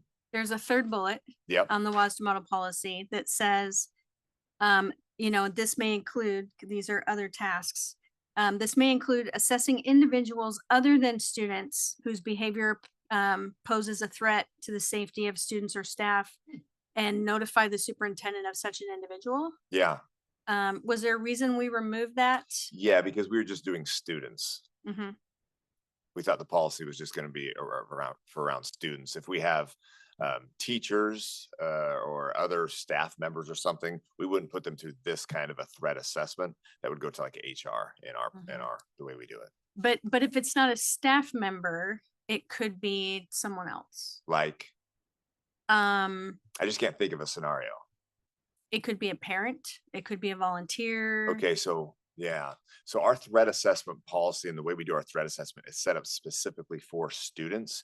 I don't know how we would do a threat assessment for a community member. But so is this focused on just student behavior or like what may be influencing student behavior? Because there may be other things influencing the student's behavior. Yeah, when somebody goes through a threat assessment, goes through the procedure of going through a threat assessment, or students going through the threat assessment, that's where we look at all the different supports that we can Mhm. supply the student, the environment, all those different things. We look at all those things to help the student be more successful, whether it be in successful in anything, whether it be in school or where, Mhm. mental health or whatever, emotional or whatever it Mhm. happens to be. So it would take into account all the surrounding things where that student is, all the environmental factors within a Mhm. school Mhm. and within their home and things like that. Mhm. If they go through a level 1 threat assessment, which is their building and their family and things like that, and moves to a level 2 threat assessment, that goes to the ESD. And Mhm. at the ESD, then they have a bunch of community partners and things that actually look at those and what supports that the student Mhm. needs, we can help them be successful. So And it sounds to me like you're already doing this. Yeah, I didn't want I I didn't want it to be construed like anybody that had some of these issues that should maybe go through a threat assessment, that we would take all those people on as well. We're doing pretty well with our students. Yeah. So kind of to add on what she said, though, when we look at what the overall concept of this policy is, Yeah. the board is committed to providing a safe and secure learning environment for students and staff. This policy establishes a school-based threat assessment program to provide for timely and methodical school-based threat assessment and management. So it encompasses everything. Okay. In my opinion, when I look at this policy, and she made me think about it that way, this isn't just about, to me, a student that may pose a threat. This is how we as a district protect all of our schools and all of our staff and anybody that's associated with that from any type of a threat that becomes to the school. In our school. Yes. So I mean, Jill, it is a little different, having been, through the training, that it's specifically, and what it was is for students, what you're talking about, like if, a parent or or a maybe what teacher- we do. I mean, I get what you're saying and I get what Tori's saying, but to me, the policy that the board is responsible for isn't this is a threat assessment based on keeping our entire district safe. This isn't, I mean, and that's how I read it. And maybe there's a different aspect of it, because this goes in to talk about the threat assessment in the district. Then it'll talk about student discipline procedures or whatever. So I guess my question is, what do we do for threat assessments that may not be coming from a student? We have a whole different process for that through HR or through working with our SROs. It's a very different, actually more expedited process. Like if we have some situations that have come up even this year, we wouldn't run that situation through a threat assessment with the team there. It would So be very similar, just not student specific. right. It would be like Ken. Ken does a lot of this. With HR, we work with the SROs to, trespassing individuals. Right. We don't have them go through a threat assessment. We just Take care of it. take care of it. We move on it. Because we don't have to. Correct. If we assume there's any foul intent, then it's immediately taken care of. Or with our students, we want to make sure we go through a Very process. thorough process, a fair That helps. process, Okay. and see what the root causes are. Versus Because we have the staff- ability on the other side to just cut them Yep. free. Yep. Unless it's staff. And then we And wouldn't we've do got a threat policy assessment. through Yep, HR. we Okay. do a whole different process. Okay. Yep. Perfect. That helped. Thank you. Yes. I don't know that I see the harm in that bullet. Okay. That's in the WASDA model policy. I think it sounds to me like you're doing it anyway. Okay. And the goal of this bullet in my mind is when you do a threat assessment and you find a third party that's an influential part of this and a threat, you're notifying the superintendent. Okay. And so I would put that bullet in. Okay. Yeah, that's good, Well, it covers. because we more want bases. to know. Yeah, Yeah, we, there's we, more we want to bases. know, Yeah. right? Yeah, there may just be We want something to going help. on that we, need to be aware of. Okay. Yeah. Looks weird with just 2 bullets anyway. There's always 3. Other questions or discussion? All right, so with that addition, do I get a motion for Move first approval. reading? Second. And we'll vote. Yes. Yes. Yes, Yes. Yes. Thank you. great, pass first reading. And then we will move on to policy 4130. Title I, Part A, Parent and Family Engagement. Hello, everyone. All right, so we have policy 4130. It's not a new policy, but what the big change here was just adopting what WASDA had. A lot of what was in the policy was procedure, and then some of it was outdated from a couple years back.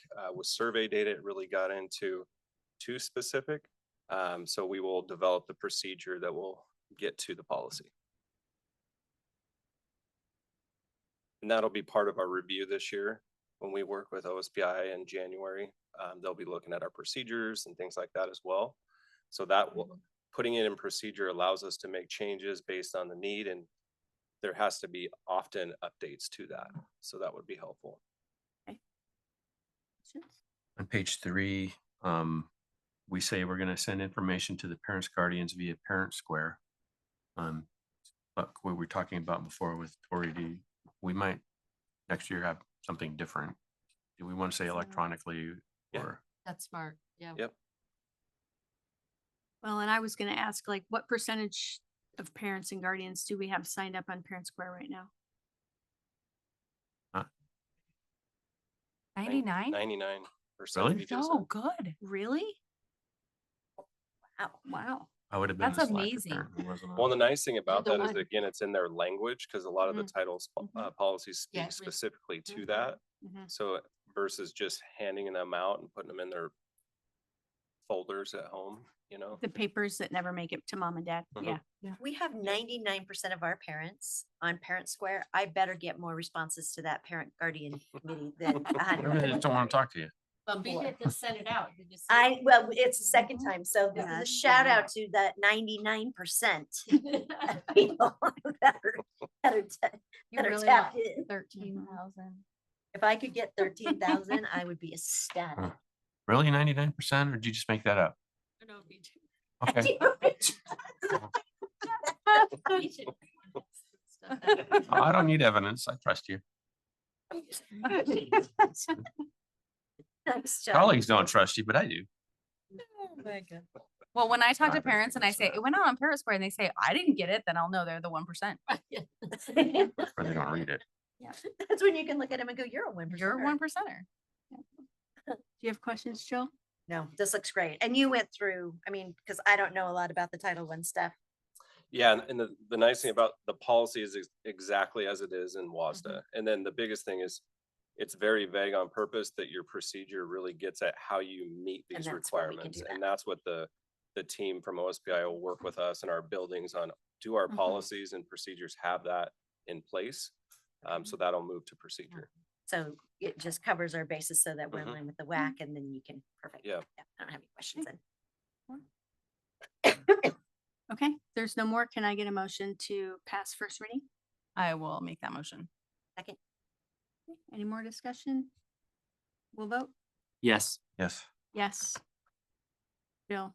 Yes, sorry. Yes. All right, pass first thank you. reading. Thank you. Thanks, Tara. Okay, now we are on to our last policy. And this one comes forward from the board for our consideration.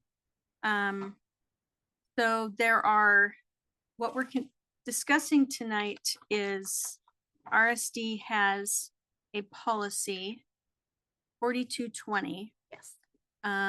For advisory committees in our community relations area. This is an outdated policy that, from my experience, we don't follow because we don't do all of these things. And so what we're proposing is to update that policy. There are two WASDA model policies that apply. There is a 4100 Citizen Advisory Committee and Task Force policy, or yeah, that's 1240, which is attached. That's for the board. That's for the board of directors. Yep, Yeah. sorry. So there's 4110, which is the Citizen Advisory Committees and Task Force.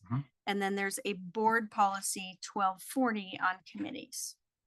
So I think what Jill and I wanted to do tonight was discuss how we might want to approach an update to the current policy that we have, whether we adopt some of the language or policies from the WASDA model policies under the board policy, or the community relations policy. And I think part of the reason why I wanted to bring this up is because really the only current board committee that we have is the Parent Advisory Committee.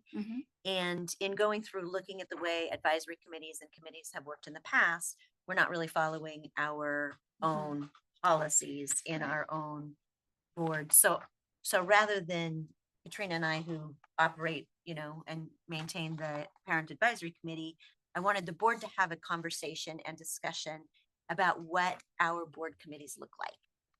That's part of why I attached in your packet the goals and mission statement of the Parent Advisory Committee. Currently, it is the only committee that is not run by either a board member or a district facilitator. That isn't necessarily a problem. It's fine. But I think we need to make sure that the expectations and the guidelines around that for both the district and the parents come into a cohesive agreement on what exactly that looks like. So the whole point was to have open discussion amongst us in what does that look like? Should it be board run? Should it be parent run? Do we follow the criteria? Are they invited members? Do we want it more as just a feedback scenario where community members have the ability to come and address board members directly with their concerns and questions? I find that the committee brings very valid resources, very valid questions. My concern is that a little bit sometimes when we go with the recommendation process in that it will sometimes get exorbitant with a lot of recommendations. And I think we need to streamline what that looks like.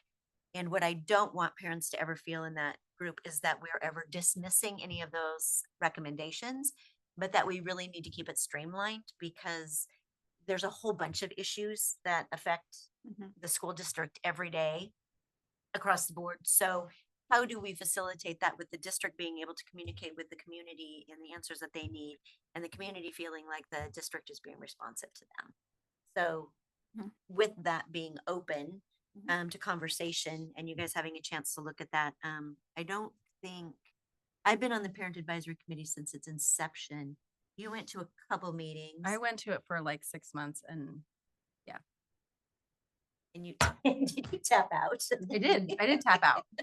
And I don't think Rick, have you been to any of them? I've been to a couple. Yeah, a couple of them.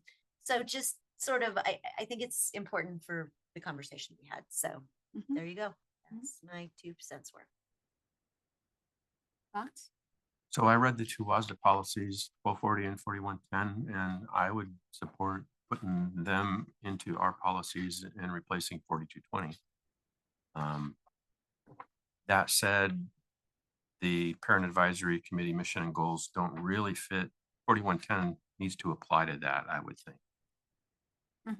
which includes a description of responsibilities, reporting relationships, and specified duration of the committee's existence. And I've seen this happen in the past where we set up a task force or a committee or something, and it was designed to be a limited duration, and we weren't clear about that. So we had people, members of the public think, why isn't that still going on? It's supposed to still be going on, and it wasn't designed for that. It was designed for a specific purpose. So I think maybe some clarity. So I like what you're doing, Jill. Bringing these two policies is really good. And then I think reworking the parent guardian advisory committee mission and goals to make them fit in 4110 would be the next steps. Not here, and then work it with the parent. Have that conversation group, with them yeah. and make sure that there's because it is a little bit different. I've tried to find that same type of group across the state, and it's a little bit different. I think the original inception of that group, the original intention has morphed into more what am I trying? The original intent for the group is not necessarily the intent of the group now. I think from a board standpoint that it's really important that we have an open spot for parents and community members to be able to address board members with open dialogue back and forth. We can do public comment. We don't get to engage with them. I think it gives us a venue to have that open dialogue. But my concern a little bit with the way it is operated now is that it is parent run, which is good because I want their input and I want that facilitation, but we need to delineate what that line looks like, how we process across that board. So I don't disagree with using these model policies, and I actually don't think we need 2 of them. I don't think we need one necessarily in the board. It can be citizen advisory committees task force for the entire district and do Just that. 4110. Just 4110. I'm okay with just 4110 because we do the other one as just a board practice. I mean, I think it needs, and that's the other part, is to keep things consistent across the district. In reviewing and analyzing these policies, I think what we want to do is make sure that we don't have a bunch of exceptions out there or little pods of people doing things differently. There are some things in the community relations portion that we currently have that I do like. The board and the staff shall give substantial weight to the advice they receive from individuals and community groups interested in the schools. I think we want to welcome and invite those comments. And I also don't think that the Community yeah. Advisory Task Force is a task oriented. I think it's an ongoing conversation with every issue that we have. But I'd like it to be more tailored around the topics that we're actually discussing at a board meeting, whether it's discipline or whether it's high cap or what it is. And we've kind of morphed into that a little bit. But we would put that then into under 4110, we would Yes, we would. state that Yes. we're looking for feedback on topics that are coming up at future board meetings, something like that. So Jill, you're proposing to take maybe one of the paragraphs from 4220 to move into 4110? Yeah, because I about- don't necessarily think we need the formal committee application in there. It's going to Right. be dependent upon each one of the committees and how they're formed. Right. But just making sure that it is that it's holistic and welcomes feedback and information. As opposed to being so And so then scripted. the last paragraph talks about reviewing the bylaws of the committees at the time of formation, changes submitted for approval, and reviewed by the board on an annual basis. Do we want to keep that portion as well or not? No. Yeah. I don't, Okay. because they shouldn't have their own set of bylaws. I Right. believe this Yeah. policy 4220 41. was established when the Parent Advisory Committee was established. It says it was last updated in 92, so probably not. Probably not. Yeah. But So but they I didn't think make any changes to it. to your point then, if we propose to eliminate 4220 and adopt 4110, but add back the third paragraph Yeah. from 4220, I think that covers it. And then because we're not currently following the existing policy anyway, I would propose that we, with new facilitators that we've are inviting for that committee, that they work with the board to include and create the description of responsibilities and reporting relationships and the duration that they could come back and present to the board for that Yes. committee. Yeah. And that would make that committee in compliance with policy Yes. if we do that. So as a parent who opted out of that committee, part of the reason why is because it seemed like there was no objective. It seemed like I'm stuck on this committee forever and I don't even know where it's going. And I feel like task forces might be more productive and get a better cross-section of parents coming, where like maybe you have a citizen advisory committee set up where people can come and have a dialogue with the board about whatever they want, right? And that's kind of what that committee seemed like when I was going to it, is people felt like they could talk about whatever they want and the time limit always went over. And if there wasn't pizza, they were mad. And it was like a whole big thing. I mean, this was like 4 years ago. I don't even know. It was 4 or 5 years ago. It was a long time ago. I don't think we've been doing it that long, have we? Yeah. Yeah. And I don't think you were there, the ones I went to.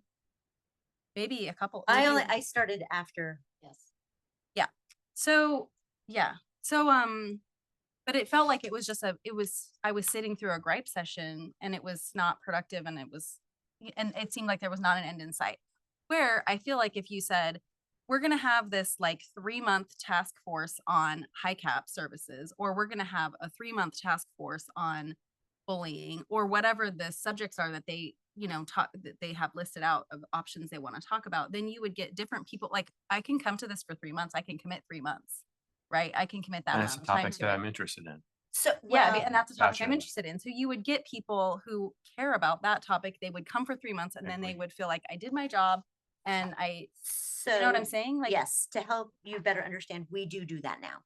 Although it's not a 3-month commitment, But there is a topic. yeah, I know. That I see gets- that. yeah. But I feel like people feel like if they commit to be on this committee, then they feel like, or a facilitator or whatever, then they feel like I have to go every time forever, right? There's no end. Like, So, but I think to your point, Bonnie, if we can work with that committee and new facilitators to come up with a description of the responsibilities, reporting relationships, and duration, then I think we can better describe what the function of that group is and how it's supposed to function. And then it's maybe a year duration for the facilitator assignment, and then, you know, they can rotate. You know, I do think it might be worthwhile to designate something in here, because this does include superintendent and or board. And I know that Shelley has a couple of advisory committees as well that she works with. To maybe include a statement that says, you know, the board of the superintendent will designate the facilitators for those to work and defining those reporting relationships, because you know, those are not formed and given full autonomy. Right. So we had a really successful citizens advisory committee is what we called it when I was in Spokane for 8 years, very well functioning. And what it was we always had, so representatives were invited. So it's more kind of like the PTA, PTO meeting that we're having, but they could send anyone. So we worked with the principals, and then anybody was invited, but that's how you got kind of a core group. And it was just annually. And we had the topics laid out for the whole year, and there were things the district needed feedback on, like we're starting a new transportation system, and we really wanted the parents' feedback, or we were looking at changing the calendar. I mean, we would bring every month things we needed parent input on. Right. And so parents really felt like it was meaningful because they were actually giving input, and I was always at those.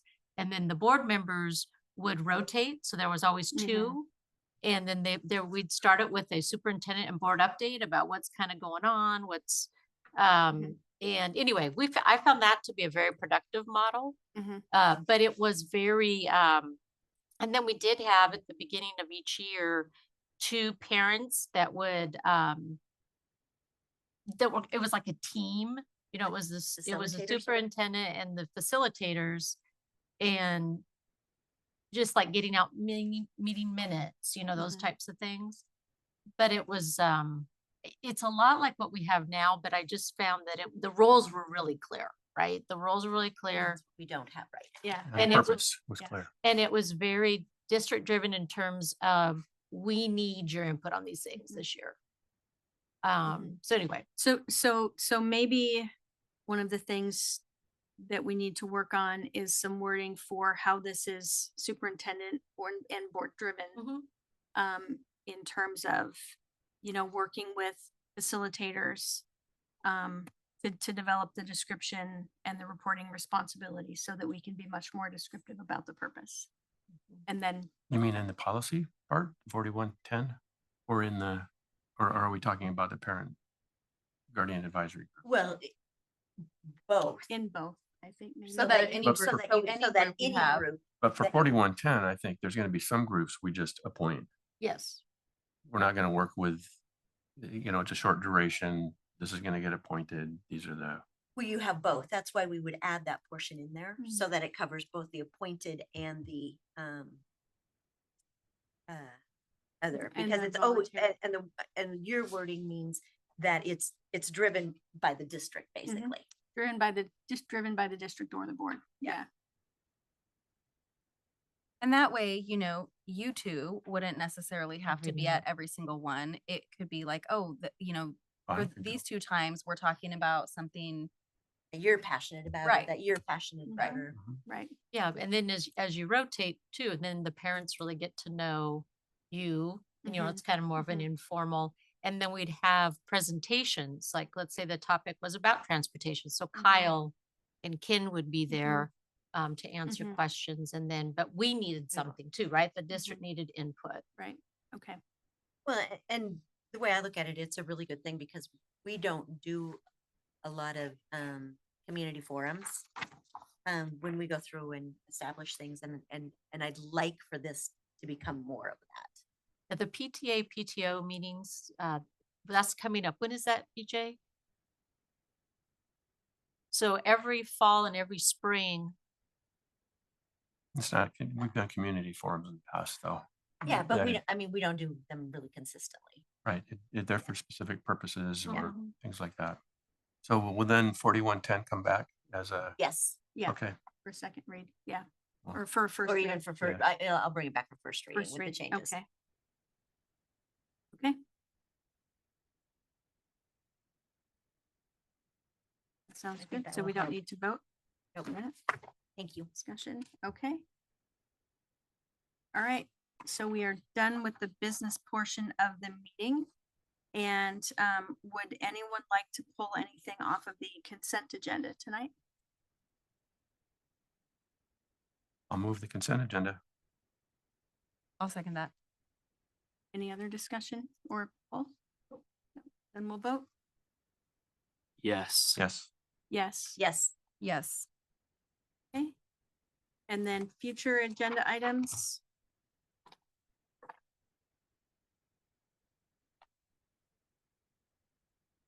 Again, on the 14th, we will have an executive session to go through the applications for the vacant board position. And then in the regular portion of the meeting, we will have a discussion about the candidates and make decisions about who we will interview at the following meeting. And we'll have a special meeting scheduled on the 21st for those interviews for that position. So that's not included here, but there will be a special meeting on the 21st. We can pull the resolutions off, right? Yeah. Yes. Yeah. We need to keep the capital projects levy on with the title, but 994, no, we approved Well, that. we did both. We both, did yeah. approve it. Both. Yep, we approved them both, so we can pull those off. Oh, wait, is it on? Does it say on here which part we're gonna do the discussion of? Oh, candidate, there we go. The candidates. Yeah. All right. Yeah, so do we have other things for the 14th? We should have operational.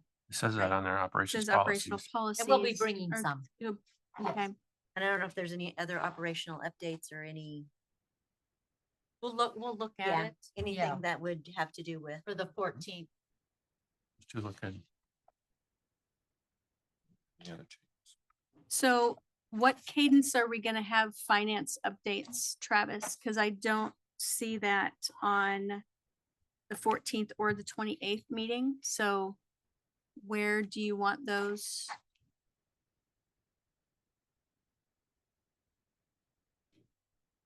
It's on, it's Yeah, under it's on- consent, but I don't know Yeah, if that's where we want it. No, we don't want it no. on consent. Okay. Yeah, that's where, do you see it there? Yeah. And Yeah. under old business. So we'll move it up. Yeah. It'll always be the second. The second, okay. Yeah. As part of the agenda. And that's primarily because the county treasurer report isn't available, and that's how we close out the month. Mhm. So we talked, I think, earlier tonight about graduation rates, and that will be coming when? We received it from the state. And so what happens now is we go through, we scrub those numbers and we send it back to the state and then they post it when they post it. Usually December, January is when they post it, but we can tell you what we sent back to them Okay. when we get that Yeah. squared away. Yeah. Yeah, I think it would be what good to we've- get that update. We Absolutely. provide them with the numbers, right? Sorry. We provide them with the numbers to start with, right? They pull the numbers from our system, right? And then they send them to us and then we make sure that they're accurate and they never are. And so we fix those and then we send them back to them. Yeah. Okay. Great. Other board meeting topics folks would like to add? The next couple of meetings? I don't necessarily know if it needs to be a topic, but I know we talked about it and it would be on the education side of it. But the high cap survey results and the high cap portion. Where are we at with that, Brian? Because I knew we had those ready to share. I told them all they could go home. My bad.